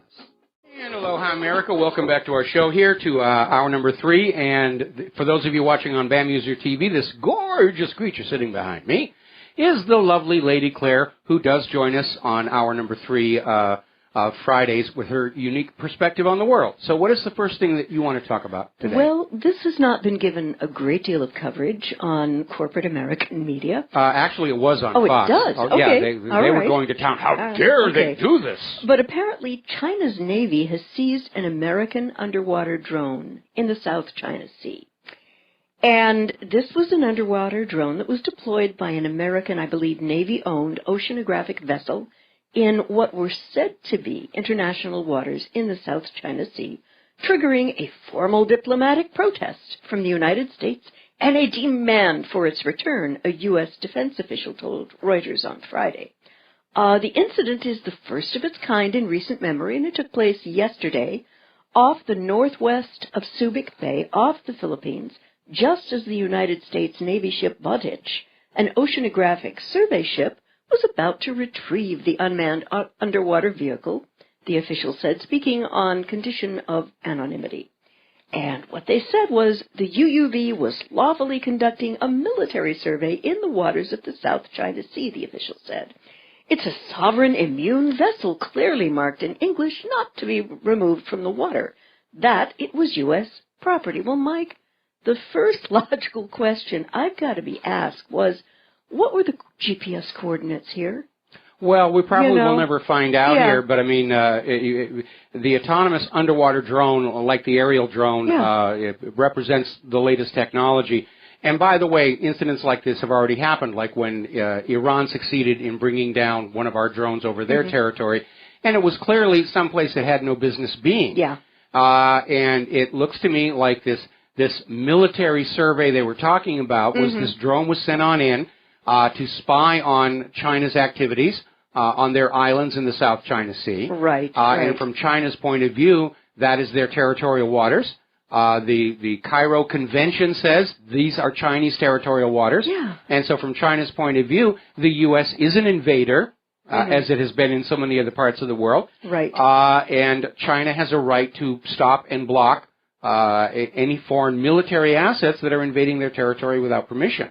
Yeah. And so the U.S. is going to try and spin it, how dare those Chinese stop us from going wherever we decide that we want to go. And they're trying to talk tough because the war party is still trying to find a way to get these wars going before Donald Trump takes office and is in a position to yank the plug on any of this stuff. I do have a feeling that whatever they were doing, it was not straight oceanographic research. No, they said it was a military survey. Yeah. The other news that I wanted to share, apparently the U.S. government and oligarchs are behind planned fake news flagging on Facebook. And Facebook apparently is adding a new feature where a group that the Washington Post calls an independent third-party fact-checker will decide whether stories are true or false and flag the ones the group decides are false. But the one thing that they don't mention is that this alleged independent fact-checker, the Pointer International Fact-Checking Network, receives its funding from a U.S. government group, the National Endowment for Democracy, which a couple of award-winning reporters, Robert Perry and Bill Blum, have documented was created to perform tasks previously performed by the CIA. Yes, they're privatizing the propaganda here. Yeah. Here's the point. All of the so-called independent third-party fact-checkers are known hardcore liberal gatekeepers. And so that's what they're trying to do is basically turn Facebook into another controlled media like CNN, and it certainly didn't work for CNN in terms of their audience decline. Nope. It's not going to work for Facebook. In fact, we just posted a YouTube video from somebody saying it's time to disconnect from Facebook and start going to these brand new startups that are promising censorship-free communication. And according to Alexa, the sign-ups at these new startups is just going right through the roof. Yeah. And the president of NED, neocon Carl Gershman, pointed out that it would be terrible for democratic groups around the world to be seen as subsidized by the CIA. Well, hello, too late. You know, and I would also urge people who have been using Facebook to go to these alternative sites. Mike, I know you've got one up on your website. I have two on the website, Scene Life, which is a Facebook clone, and Gab, which is a Twitter clone, and there's another one called Diaspora that I've signed up for, but I don't have the tag on there. I'm going to be building a comprehensive list of all of these new startup social medias or Freedom Media. I think it should be the name that we're going to put on it. And I will encourage people to take their social media experience over to these new outlets and just cut off Twitter and Facebook, because Twitter and Facebook are just being turned into more controlled media, controlled by the government, controlled by the corporations. Right. And we've already got enough of that coming off of our cable TV system. We don't need any of it anymore. No, and again, Facebook just got caught once again with a metrics accident overcharging their advertisers. So it's not like we're dealing with a paragon of virtue. I need to take a second here to do a shout out to our on-air affiliates who are just now rejoining our network. And back to the Lady Claire.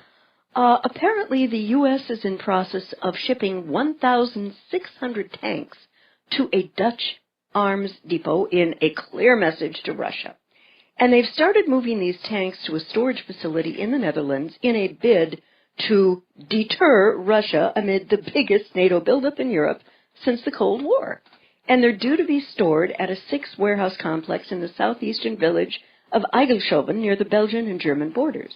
The Eygelshoven facility was originally opened in 1985 during the Cold War, when it was used by U.S. troops to practice drills in case of a possible Soviet attack. Well, you know, it's very obvious who the aggressor is in this rush to a new world war. You look at how many countries the U.S. has invaded, regime changed, overthrown, drone struck. We're seeing this massive NATO buildup on the border of Russia, and then they turn around and say, Russia's the aggressor. No. If Russia had warships in the Gulf of Mexico, if Russia was parking tanks on the northern side of our border with Canada or the southern side of our border with Mexico, that's Russian aggression. Okay? Russia is staying in their own country. They're minding their own business, except for aiding Syria in getting rid of the U.S. invaders down there. Right. But this NATO buildup is clearly an aggressive move trying to get a war going. And as William Binney says, even if the war does not actually go hot, the purpose of this is to justify taking more money away from you and spending it on weapons, the defense contractors, the military-industrial complex that Eisenhower warned us about, and have an excuse why they can't spend your tax money on you or your children or your streets, your community, your infrastructure. We're just going to have to let it rot away because those gosh darn Ruskies, we have to spend money to build a bigger scarecrow than they have. And this article also talked about the Ukrainian crisis and how terrible that was and trying to blame Russia for it when actually in 2014 that was generated by the U.S. government, Soros organizations, and the IMF to throw the duly elected Ukrainian president Yanukovych under a bus and anoint the more Western-centric Poroshenko as president. And there's an interesting story there because basically what it was, the European Union was courting Ukraine to merge with them, and Yanukovych was looking at what's going on in the nations of Europe, and he could see that it was headed to a disaster. Mm-hmm. Russia made a more attractive offer, and Yanukovych said, yeah, we're going to do that. Yep. And that's when the U.S. went in, and they overthrew Yanukovych, and they put in Poroshenko, the chocolate king. Here's another reminder. They tried to legitimize Poroshenko's place as a puppet ruler by having an election. Well, if Putin could rig elections, Poroshenko would have lost that one. Right. Okay. Absolutely. So, basically what it is, we know about the referendums. Crimea said, we don't want to be part of a government we didn't choose. Mm-hmm. And they voted to leave Ukraine, which is their right under the United Nations Universal Declaration of Human Rights. Mm-hmm. Then they had a second referendum to merge with Russia. The official policy of NATO is we don't care what the Crimean people voted for. Yep. We refuse to recognize their referendums. Therefore, by default, Russia has confiscated and stolen and annexed Crimea. That's the circuitous thinking. Right. And what happened here, Crimea had been very much an industrial powerhouse of the Ukraine. And now, with it having joined the Russian Federation, it has become an industrial powerhouse of Russia. And apparently, now there were a lot of problems at the beginning. I'm not going to mince facts, but it looks like the Crimean economy is starting to emerge well. Factories are running, things are going more smoothly. And for anyone who knows their history, Crimea got annexed to Ukraine by Ukrainian Nikita Khrushchev in the 50s. Mm-hmm. And they're Russian people, and probably a lot closer to the Russian people in a lot of ways than Ukraine, to which it got annexed. And as a little footnote to that, yeah. It was actually illegal for him to do that under Russian law. But we know politicians like to think that they're above the law and everything. Do I need to take you down? Mm-mm. Okay, all right. So that's basically where we are right now. Now, up in Ukraine itself, they are deeply in debt. They can't pay their gas bill to Russia. Russia has been very, very patient, not just shutting off that valve over all the unpaid money. And but in the process of all this civil war, Ukraine's industrial base and agricultural base have been decimated, where Ukraine, their economy can't make any repayments on all this money that's just being poured into this black hole of debt. The people of Ukraine are very unhappy with Poroshenko. There have been protests and riots in Kiev, which are not getting media coverage because they're in favor of the wrong person, as it were. And it is a real mess. And it's another example of how the U.S. government and corporations just create chaos throughout the world in the hope that somewhere down the road they're going to make an extra buck or two off of it. Yeah, absolutely. And it still remains very much a hot spot. I'd like to sort of bop back over to Europe. And this comes from Max Slavos. The hits the fan. Okay. Economics, immigration, and terrorism. Europeans could see civil war, unrest, and utter chaos. And apparently there have been warnings left, right, upside down, and backwards from experts and military people that there's going to be an intersection of massive economic issues, immigration, and terrorism, and it's going to lead to a full-scale crisis in Europe. They have predicted that this will affect the entire continent, eventually leading to civil war on the streets. And before the guy got canned, it seems that Switzerland Lieutenant General and Chief of the Armed Forces André Blattmann had foreseen what was to come. He warned last year the combination of hybrid wars, the economy, and the refugee crisis would have unforeseen dimensions. He then claimed social unrest was something Europe's leaders and armies had to be prepared for. The Swiss might be historically neutral, Mike, but they aren't blind to the upheaval that could eventually threaten stability both at home in their independent nation and surrounding them on the rest of the European continent. And it was very strange to me in looking at this, Mike, that no one in the EU could seem to think this concept through. In other words, what the negative response would be coming from the effects of massive immigration from countries which do not accept the European mindset on anything. And it did set up Europe for a clash of civilizations. This could get nasty.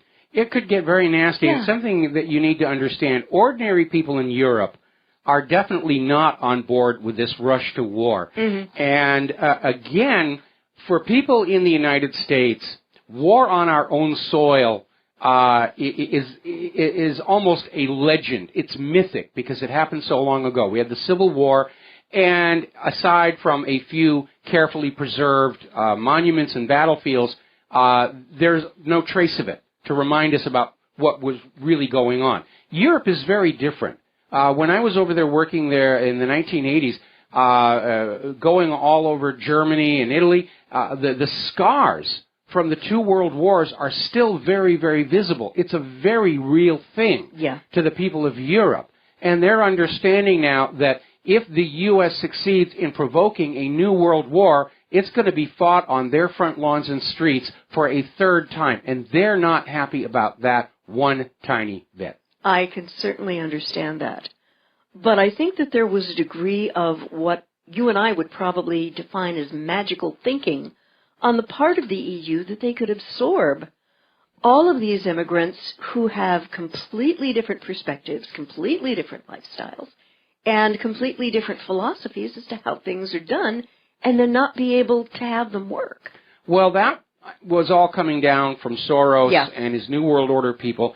They're very liberal, and liberals have as an article of absolute faith that what is in the heads of people can be changed by changing the environment around them. Mm-hmm. And that all goes back to Margaret Mead's book, Coming of Age in Samoa, which purported to demonstrate that because of how the environment was in Samoa, children grow up through adolescence into adulthood without all the emotional turmoil that you see in young people in other countries. The problem was the book was a complete hoax, and Mead went down there not to find out what was going on, but to find something that she could use to push an already in existence agenda, the tabula rasa philosophy, that we are born with completely blank brains, and everything that's in there is a result of our environment, our schooling, our society, our media. And she made friends with two young ladies, and Mead made some flat-out assumptions about Samoa that were wrong. She describes Samoa's culture as sexually promiscuous and completely open because the culture in Hawaii of the same time period was that way. But in point of fact, each little island in Pacifica, because they are so isolated, they grow up they evolve very different cultures. And Samoa is rigidly monogamous. They don't fool around. But Mead found these two girls. She didn't go out and do any research. She found these two girls and talked to them. And Polynesians like to talk story. They like to be polite. And these two young women saw that Mead was wanting to hear certain things. So just out of politeness and not realizing that Mead was going to write a book out of this thing, they told Margaret Mead what Margaret Mead clearly wanted to hear. And she wrote the book, and that became the foundation for the liberal philosophy and all this nonsense about if we dress little boys and little girls in the same clothes, and if we give them the same toys, they'll stop acting like little girls and little boys. And yet, the reality is the opposite. No matter how unisex or uniform you make the playrooms and the clothes, little boys will act like little boys, and little girls will act like little boys, and changing those restroom signs around isn't going to change it. It isn't going to fix that. And because the liberals will not go back and question that first founding principle is why they keep making these horrific mistakes, like thinking they were going to bring all these refugees into Europe and everybody was going to trade wet, sloppy kisses, sing around the campfire, toasting marshmallows and singing Kumbaya. No. And I've got an anecdote to share with you. Oh, please share the anecdote. About Samoan culture, at least here on Oahu. On occasion, I will play keyboards for various, sometimes memorial services. I'm much happier with weddings. And I was accompanying a very lovely Samoan lady on her wedding, singing the New Jerusalem with her husband. And her sister, before it was, I think it was the rehearsal, and she said to me very quietly, "Claire, you know that in some families, after a relationship is consummated, a Samoan young woman will take that sheet back to her mother. Yes. As proof that she remained pure until she got married. Actually, many cultures have that. Yeah. The idea being to preserve the inheritance rights of the father. Yes. That he is really leaving the pigs to his offspring and not the offspring of the Peace Corps worker or the UN troops in the area. Peacekeeper, yes. Yeah, the peacekeepers. Yeah. I'm keeping my peace. But no, that is still, and I mean, this was like a couple of years ago, so still in the 21st century, some of these traditions, at least within the Samoan Christian community, do continue. And I mean, look, all right, we got to take a break here. That came in a little loud. We'll be right back. And aloha, America. Welcome back to our show here, and we're going to go ahead and grab a quick phone call from David in Texas. David, aloha. Welcome to the show. What's on your mind? Yeah. Hi, Mike. Hi, Mike. Can you hear me okay? I can hear you. Hi, Mike. The question I have is, Donald Trump would like to start some businesses here in the United States, and the idea that I have is that if he were to offer the businesses, and if they were to offer daycare and have ladies that can bring their children to work with them, that would help out because they would have to not look for somebody to look after their kids. And if the government could possibly work out a deal, possibly a junior 401k, or if they could just pay a little bit for the daycare, they could also take money and put it in a fund for their kids in the future. I think you're overlapping. I think you're overlapping. I think. Put some money hang on. I think you're overlapping a couple of different ideas. So let's just treat with them one at a time. First of all, I'm fully in agreement with the idea of having daycare. I think it's certainly reasonable for a company that wants to build up their staff and train them and have continuity of staff. It makes sense because if you have daycare, your female workers or your male workers, either one, are going to be more productive because they're not distracted by that care issue.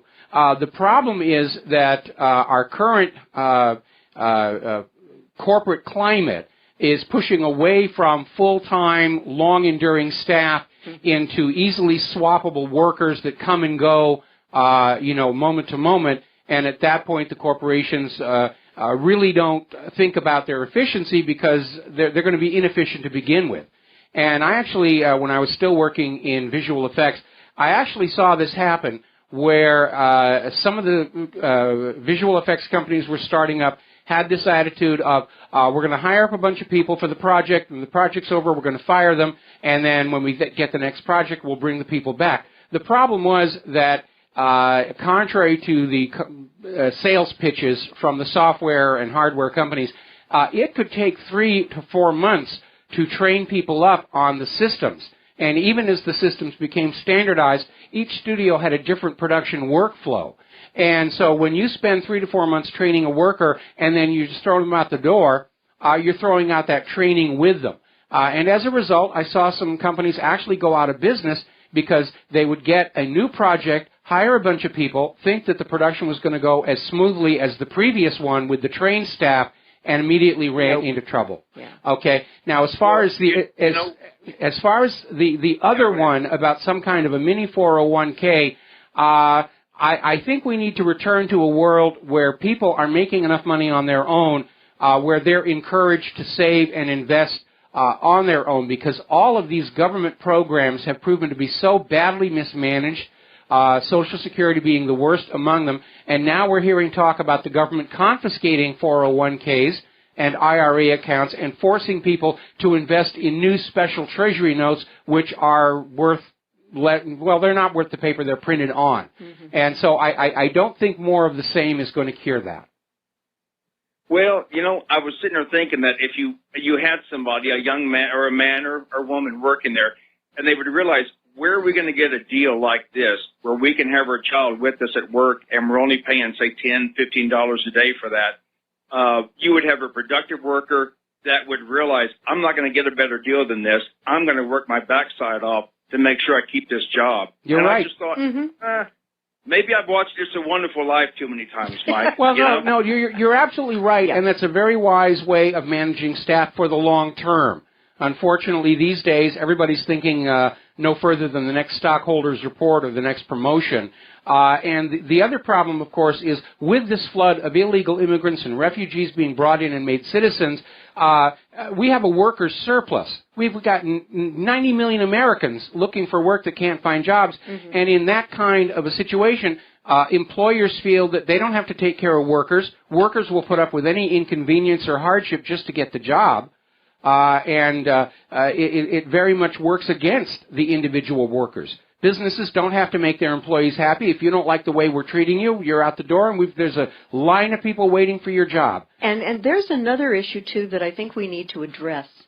The entire nature... We have to address it after the commercial break. All right, we'll address the issue. And aloha, America. Welcome back to the show. And Claire, you wanted to make a point about workers. This is a global issue. Yeah, the increased mechanization and the use of robots in what used to be hand labor is putting us into a whole new paradigm when it comes to work. And I remember a Top Gear episode with James May where he showed people around on his show, Actually, The Factory. I think that was a standalone show that he did. All right. And it was like a mini-series with about 5 episodes, and they went through the factory. Here's the problem. On a national scale, your employees are also your customers. If you are organizing your business to offshore manufacturing or to automate your manufacturing and you're letting your employees go, where do you think they're going to get the money to come and buy those products that you're making? And I think this is a classic example of my primary criticism of the U.S. government, that they are not thinking in terms of what's good for the nation as a whole. They're only doing the bidding of their masters, their financial backers, their corporate masters, and they're only thinking in terms of the end of the next term in office or the next promotion.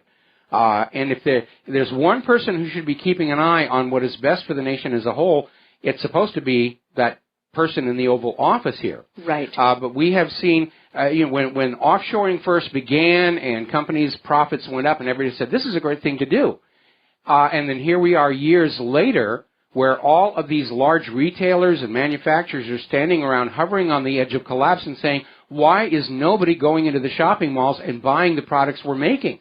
Because you took their jobs away. And Mike, I've got something to add to that. Yes. Many times liberals talk about certain areas of the country like the Rust Belt and Kentucky and etc. as flyover areas. Mm-hmm. But the people who live there are not flyover people. And they're all Trump voters. Yeah, and they are and were legitimately angry at what happened to them, and I don't blame them one bit. Well, I think the attitude that has come across from Hillary and the liberal elites is that the what's good for them is good for the nation, and that the nation should be constructed to basically care for them only at the expense of everybody else, to look at their ideology and their agenda at the expense of everybody else. And you can't run a country like that. There has to be that overview. And you know what's amazing? John Nash proved that mathematically, that you have to have that global overview or you're going to lock up the system somehow, somewhere. And that looks like it's coming up pretty quickly. It looks like it's coming up. Yeah. Now, before we go back to another story from Claire, I've got 2 things I got to catch up on. You have probably seen all over the corporate media the story over the last week where Donald Trump is skipping his intelligence briefings. I don't need to go get my intelligence briefings. I know everything I need to know. And, of course, then the corporate media will turn around and criticize him, saying, see, he's not willing to do the job as president. See, we were right to push Hillary Clinton on you. Well, Reince Priebus on Fox News has just come on out and said, no, in point of fact, Donald Trump gets his intelligence briefings every single day. That this whole thing in the media about how he's skipping the briefings is just another corporate media lie to demonize Donald Trump and somehow help Hillary Clinton next Monday, which at this point doesn't look like it's going to happen. Fake news, thy name is corporate media. Absolutely. And as I said at the top of the show, right now, as near as we can tell, the only possible path remaining for Hillary Clinton to get to the White House next year is for Donald Trump to be assassinated before Monday. And so I hope his security people are being very, very careful about that. Now, the next story, and you're not going to believe this one, okay? Apparently, a George Soros think tank has come on out with an explanation for all these refugee migrant sex attacks all over Europe. It's a plot by Vladimir Putin to boost the right-wing parties. It's an evil plot. These refugees wouldn't be raping all these women, except they're getting phone calls and text messages from Putin to rape women so that the right-wing political parties can gain over the left wing. I mean, they don't even speak Russian. And if these immigrants don't speak English, it's insane, Michael. Of course it's insane. Yeah. But Soros right now, his lifelong dream has been the single global government, the New World Order, and it's coming apart on him. Yeah. He's, 86 now. Mm-hmm. He's not going to be around a whole heck of a lot longer. In fact, 86 is long enough. George, why don't you just sort of bow on out and let us have our planet back here again? But that's his latest thing. Germany is literally ordering their own media not to report on all of these refugee rapes and assaults that are going on because it makes the refugee program look bad and it makes Angela Merkel look bad. Well, she ought to. But it's all coming apart. And so now apparently Soros' think tank is out there saying that everybody in Europe would be hugging each other and everything would be fine, but Putin has somehow convinced all of these migrants to carry out these heinous sex crimes. Like, they're so mindlessly numb and able to control that a text message comes in on the smartphone saying, rape a woman in front of you, and they say, I must obey. And go on off and do this. It's absurd. And again, we're starting to see the lies coming out of the establishment, clearly jumping the shark at this point. In fact, I think you could line up 3 sharks end to end on this one and whiz Soros across on his motorcycle. Yeah, it's desperation on the cusp of madness.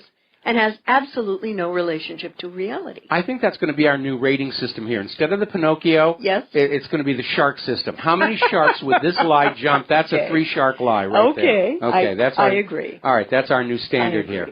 Okay, what is your next story? Starving Yemeni children, bloated weapons makers. And while the world is kind of focused on Syria, there is another tragedy that's not getting a whole lot of coverage, definitely not by the corporate media. Battered by the twin evils of war and hunger every 10 minutes, a child in Yemen is dying from malnutrition, diarrhea, and respiratory tract infections. A new UNICEF report shows over 400,000, that's almost 500,000 kids, suffering with acute malnutrition. Without immediate medical attention, these kids will die. And the situation with these kids is so dire that over half of the entire nation's 25 million people lack sufficient food. Now, this is because, and I'm just going to say it out loud, of the Saudi blockade of Yemen, of all the ports. Aided by U.S. weapons. Food cannot get in. And what makes me furious, and I have posted some very graphic images on the web in articles I've posted, because the U.S., through its enabling of the Saudi government, has become complicit in its war crimes and genocide against the people of Yemen. I think you have it backward. The Saudis are operating as proxies for the U.S. government, and the reason for the blockade is to starve the people of Yemen into giving up this ridiculous idea of running their own country and accept foreign U.S. puppet rule. And there is a question of how much aid Iran is providing.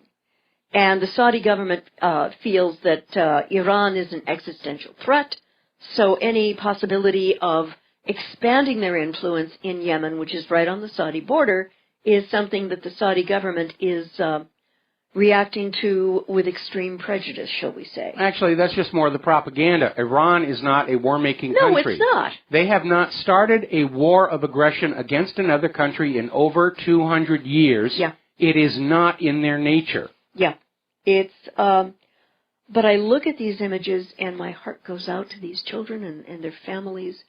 No one would want to see their child die like that. Absolutely no not. No. Absolutely not. And bobbing back over to the U.S., there was an article in What Does It Mean Flint 2.0, Texas City warns residents not to drink or use their tap water. Now, this is down in Corpus Christi, Texas, where residents have been warned not to use their water because it has been contaminated by a toxic chemical from a Valero asphalt plant called Indulin AA86. Now, if you take a look at the material safety data sheet, which is supplied by the company, this stuff is really, really nasty. I mean, the things that it can cause, lung problems, skin irritation, tissue damage, organ damage. Yep. You know, this stuff is nasty. But we've got a pill to sell you for it. But, won't fix it. You'll make it feel better. Okay. But someone had to be asleep at the wheel at Valero's asphalt plant. If this was sort of the way that the Valero damage control team is describing it, is that it was flow back from some work that was done and they can reverse it very quickly. But I've got to tell you, it looks like just with Flint, safety standards were abandoned. And when that happens, this kind of situation will move forward. Well, I think this is another reason why Trump had his landslide victory, because the American people are realizing they're paying higher taxes than before, they're paying more money for everything before, everything's being privatized and corporatized, and the basic necessities of life that we have been told we depend on the government to provide, like safe drinking water, aren't there anymore. After all this argument and finger pointing and lawsuits and everything, the tap water in Flint, Michigan is still unsafe to drink. And the bottled water is already running out. And the attitude is, who cares? If they come down with lead poisoning, you know, that'll help the medical industrial complex. They'll need treatment for the kids' melting brains and everything. And the attitude is clearly that we, ordinary Americans, only exist to be harvested, to make money off of any way that can be done, and that's a good thing because it generates tax revenues. And all of the considerations appear to have been completely abandoned. Now, I want to remind everybody, if you're concerned about the safety of the drinking water where you are, you can go out on eBay and you can get a water test kit for about $20. The one that we got tested 5 different things, lead content, microbial, and water hardness, which we were off the chart on because we get our water from inside an extinct volcano, and 2 others. And it turns out our water coming out of the tap right here where we live is actually very, very good, except for being excessively hard. But it's worthwhile if you're concerned about where you are. And if your water turns out to be not safe, you need to start screaming about your local water supply. Now, obviously, companies like Nestle stand to profit if the water utility systems become unsafe to drink and cook with, because then you're forced to buy their bottled water. And Nestle continues to suck the remaining fresh, uncontaminated water out of the aquifers for pennies for thousands of gallons, put it in a plastic bottle and sell it to people for a couple of bucks. And it's amazing. I mean, the CEO of Nestle actually came on out and said, humans do not have a natural right to clean drinking water. If they want it, they must buy it from us. Next, it's going to be air, where they'll let the pollution get completely out of control, and if you want clean air to breathe, you will have to pay for it. And believe it or not, over in Japan and China, in some of the worst polluted areas, like Beijing, there are literally booths where you can walk on in and you put your money in a slot, and there'll be a blast of filtered air, clean air that you can breathe to try and recover from all of this.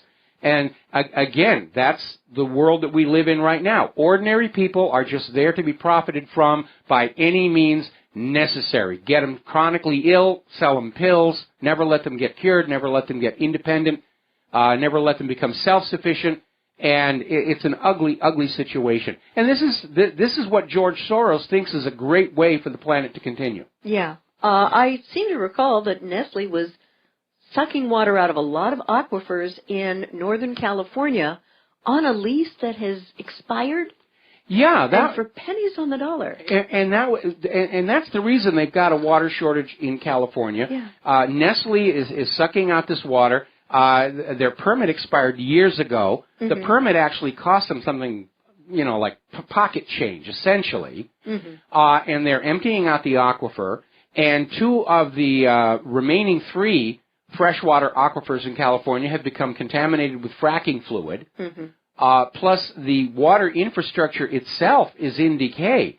The aqueduct system is cracked. It's leaking huge amounts of usable water into the desert. The water mains underneath the city of Los Angeles are cracked and broken. They're leaking literally millions of gallons of fresh drinking water just down into the soil. And again, we don't have water. Well, go to the supermarket. You can buy bottles of water there. I don't know what you're complaining about. What's wrong with you people? Well, I'm paying a water bill every month. Well, okay, but there's water there. You can put it on your lawn, I guess, if you don't mind your plants dying. Yeah, and where is Governor Jerry Brown in California on this? That's what I want to know. Oh, he's out there on his war on guns. We're going to take away the guns. We have to, and this new bill that they just passed, which effectively is imposing state control over the rearing of your child in terms of their health care. Yes. That is really scary. You, the parents, are not allowed to make any decisions about how your child is treated medically. If somebody at the school or some social worker says, I think this child needs to be given a medication, the child will get the medication. You'll be forced to pay for it, and you've got nothing to say about it. And this is a boon to those prescription antidepressant companies because, 1/4 of the American people on their medications is not enough for these money junkies. They want us all on pills. It's right out of Aldous Huxley's Brave New World, where everybody is required to take Soma every single day. And keep us all happy and tranquilized. Yeah, I have to wonder with this mandate, is there ever allowed a second opinion with a pediatrician of the parent's choice who may have a different opinion about that kid's needing that drug? I haven't read the complete act, and a lot of it's actually written in very general terms yet to be defined and implemented. But I didn't see anything in there that opened the door for parents to come on in and challenge any decisions made by the state regarding the treatment of their children. And don't get me wrong, I love California. I met my lovely wife in California. I worked in the film industry and the space program, mostly in California, but I would never live there again. They've gone completely nuts. They have absolutely, in Sacramento, they have absolutely and completely lost their minds. And if I were a parent living in California right now, especially younger kid, I'd move. I'd vote with my feet. If it was possible. One of the reasons it's so expensive for Claire and I to move back to the mainland, which we'd like to do next year, is because we're not going to stop in California. We're going to be heading somewhere over toward middle of the country, Indiana, maybe the Northeast, where I've got family, but not so far north that we get caught in these increasingly brutal winters. We got to take a break for commercials. We'll be back with the last segment of our program after these few words. And aloha, America. Welcome back to the show here. And Claire, you had a very interesting story you wanted to share with our listeners. Well, apparently, the very large Democratic donors are calling for a Clinton campaign post-mortem. I think she's dead. Yeah. When Clinton and Kaine greet the very top fundraisers and donors to their failed campaign at New York's Plaza Hotel on Thursday evening, many of them are going to have only one question in mind. Where's the autopsy? The call for a deep and detailed accounting of how Clinton lost the race that she and her donors were absolutely certain she'd win didn't begin immediately after the election because apparently there was too much shock and awe over her defeat by Donald Trump. No, what it was is they still thought they were going to pull off this electoral college thing and get her in, and now reality is finally sinking in. I'm sure the postmortem is going to be, we didn't register enough dead voters and illegal immigrants. We didn't hack enough of the machines. But, there's a very telling lesson here because this is part of the watershed moment that 2016 is proving to be. Because up until recently, ever since they started taking off the limits on campaign donations, the accepted wisdom has been, he with the most money wins. And Hillary Clinton spent more on her campaign in 2016 than any other president in history. She set the all-time record for money spent. She spent more than twice as much as Donald Trump did and still got trounced. And I think that ultimately, and I hope in a moment of sang-froid, that the Democratic leadership will look at this. They lost the election first by making it impossible for Bernie Sanders, who could have won against Trump, to get the nomination. And secondly, by providing a candidate who was so terribly flawed, with such baggage and such a history and temperament as to render her absolutely unfit for the White House. Even Bernie Sanders the other day came out and said she was the least popular candidate in U.S. history, and he's absolutely right. And the arrogance of Hillary and the liberalologists, the Church of Liberalology, and all the backers was, we can overcome all of that. With all of our money and our vote rigging, and we can overcome the real world. And the real world came back and bit them. And said no. Yeah. And there's one thing that, as they're licking their wounds, I hope that the Democrats think about. In the next election cycle, 2020, they need someone young, possibly a gal, who is not tarred with the same kind of cesspool corruption that was surrounding Clinton's feet. Tulsi Gabbard. Yeah. I like her a lot. She is local from Hawaii. I respect her. And although I am not a Democrat, I think that this lady is very logical, very intelligent, and very impassioned for the people of her state. And I think that she would make an excellent choice. Mostly she's opposed to war. Yeah. I mean, she's out there introducing the legislation that would make it a crime for the U.S. government to be giving arms and weapons and supplies to ISIS and Al-Qaeda. Right. Anyway, there's the music. It's time for us to get on out of here. We've got a bunch of stuff we need to do this afternoon. Have a really good weekend. We're all waiting to see what happens on Monday. And like I said, I hope that Donald Trump is alive and healthy and smiling on Tuesday morning. So have a good weekend, and aloha, America.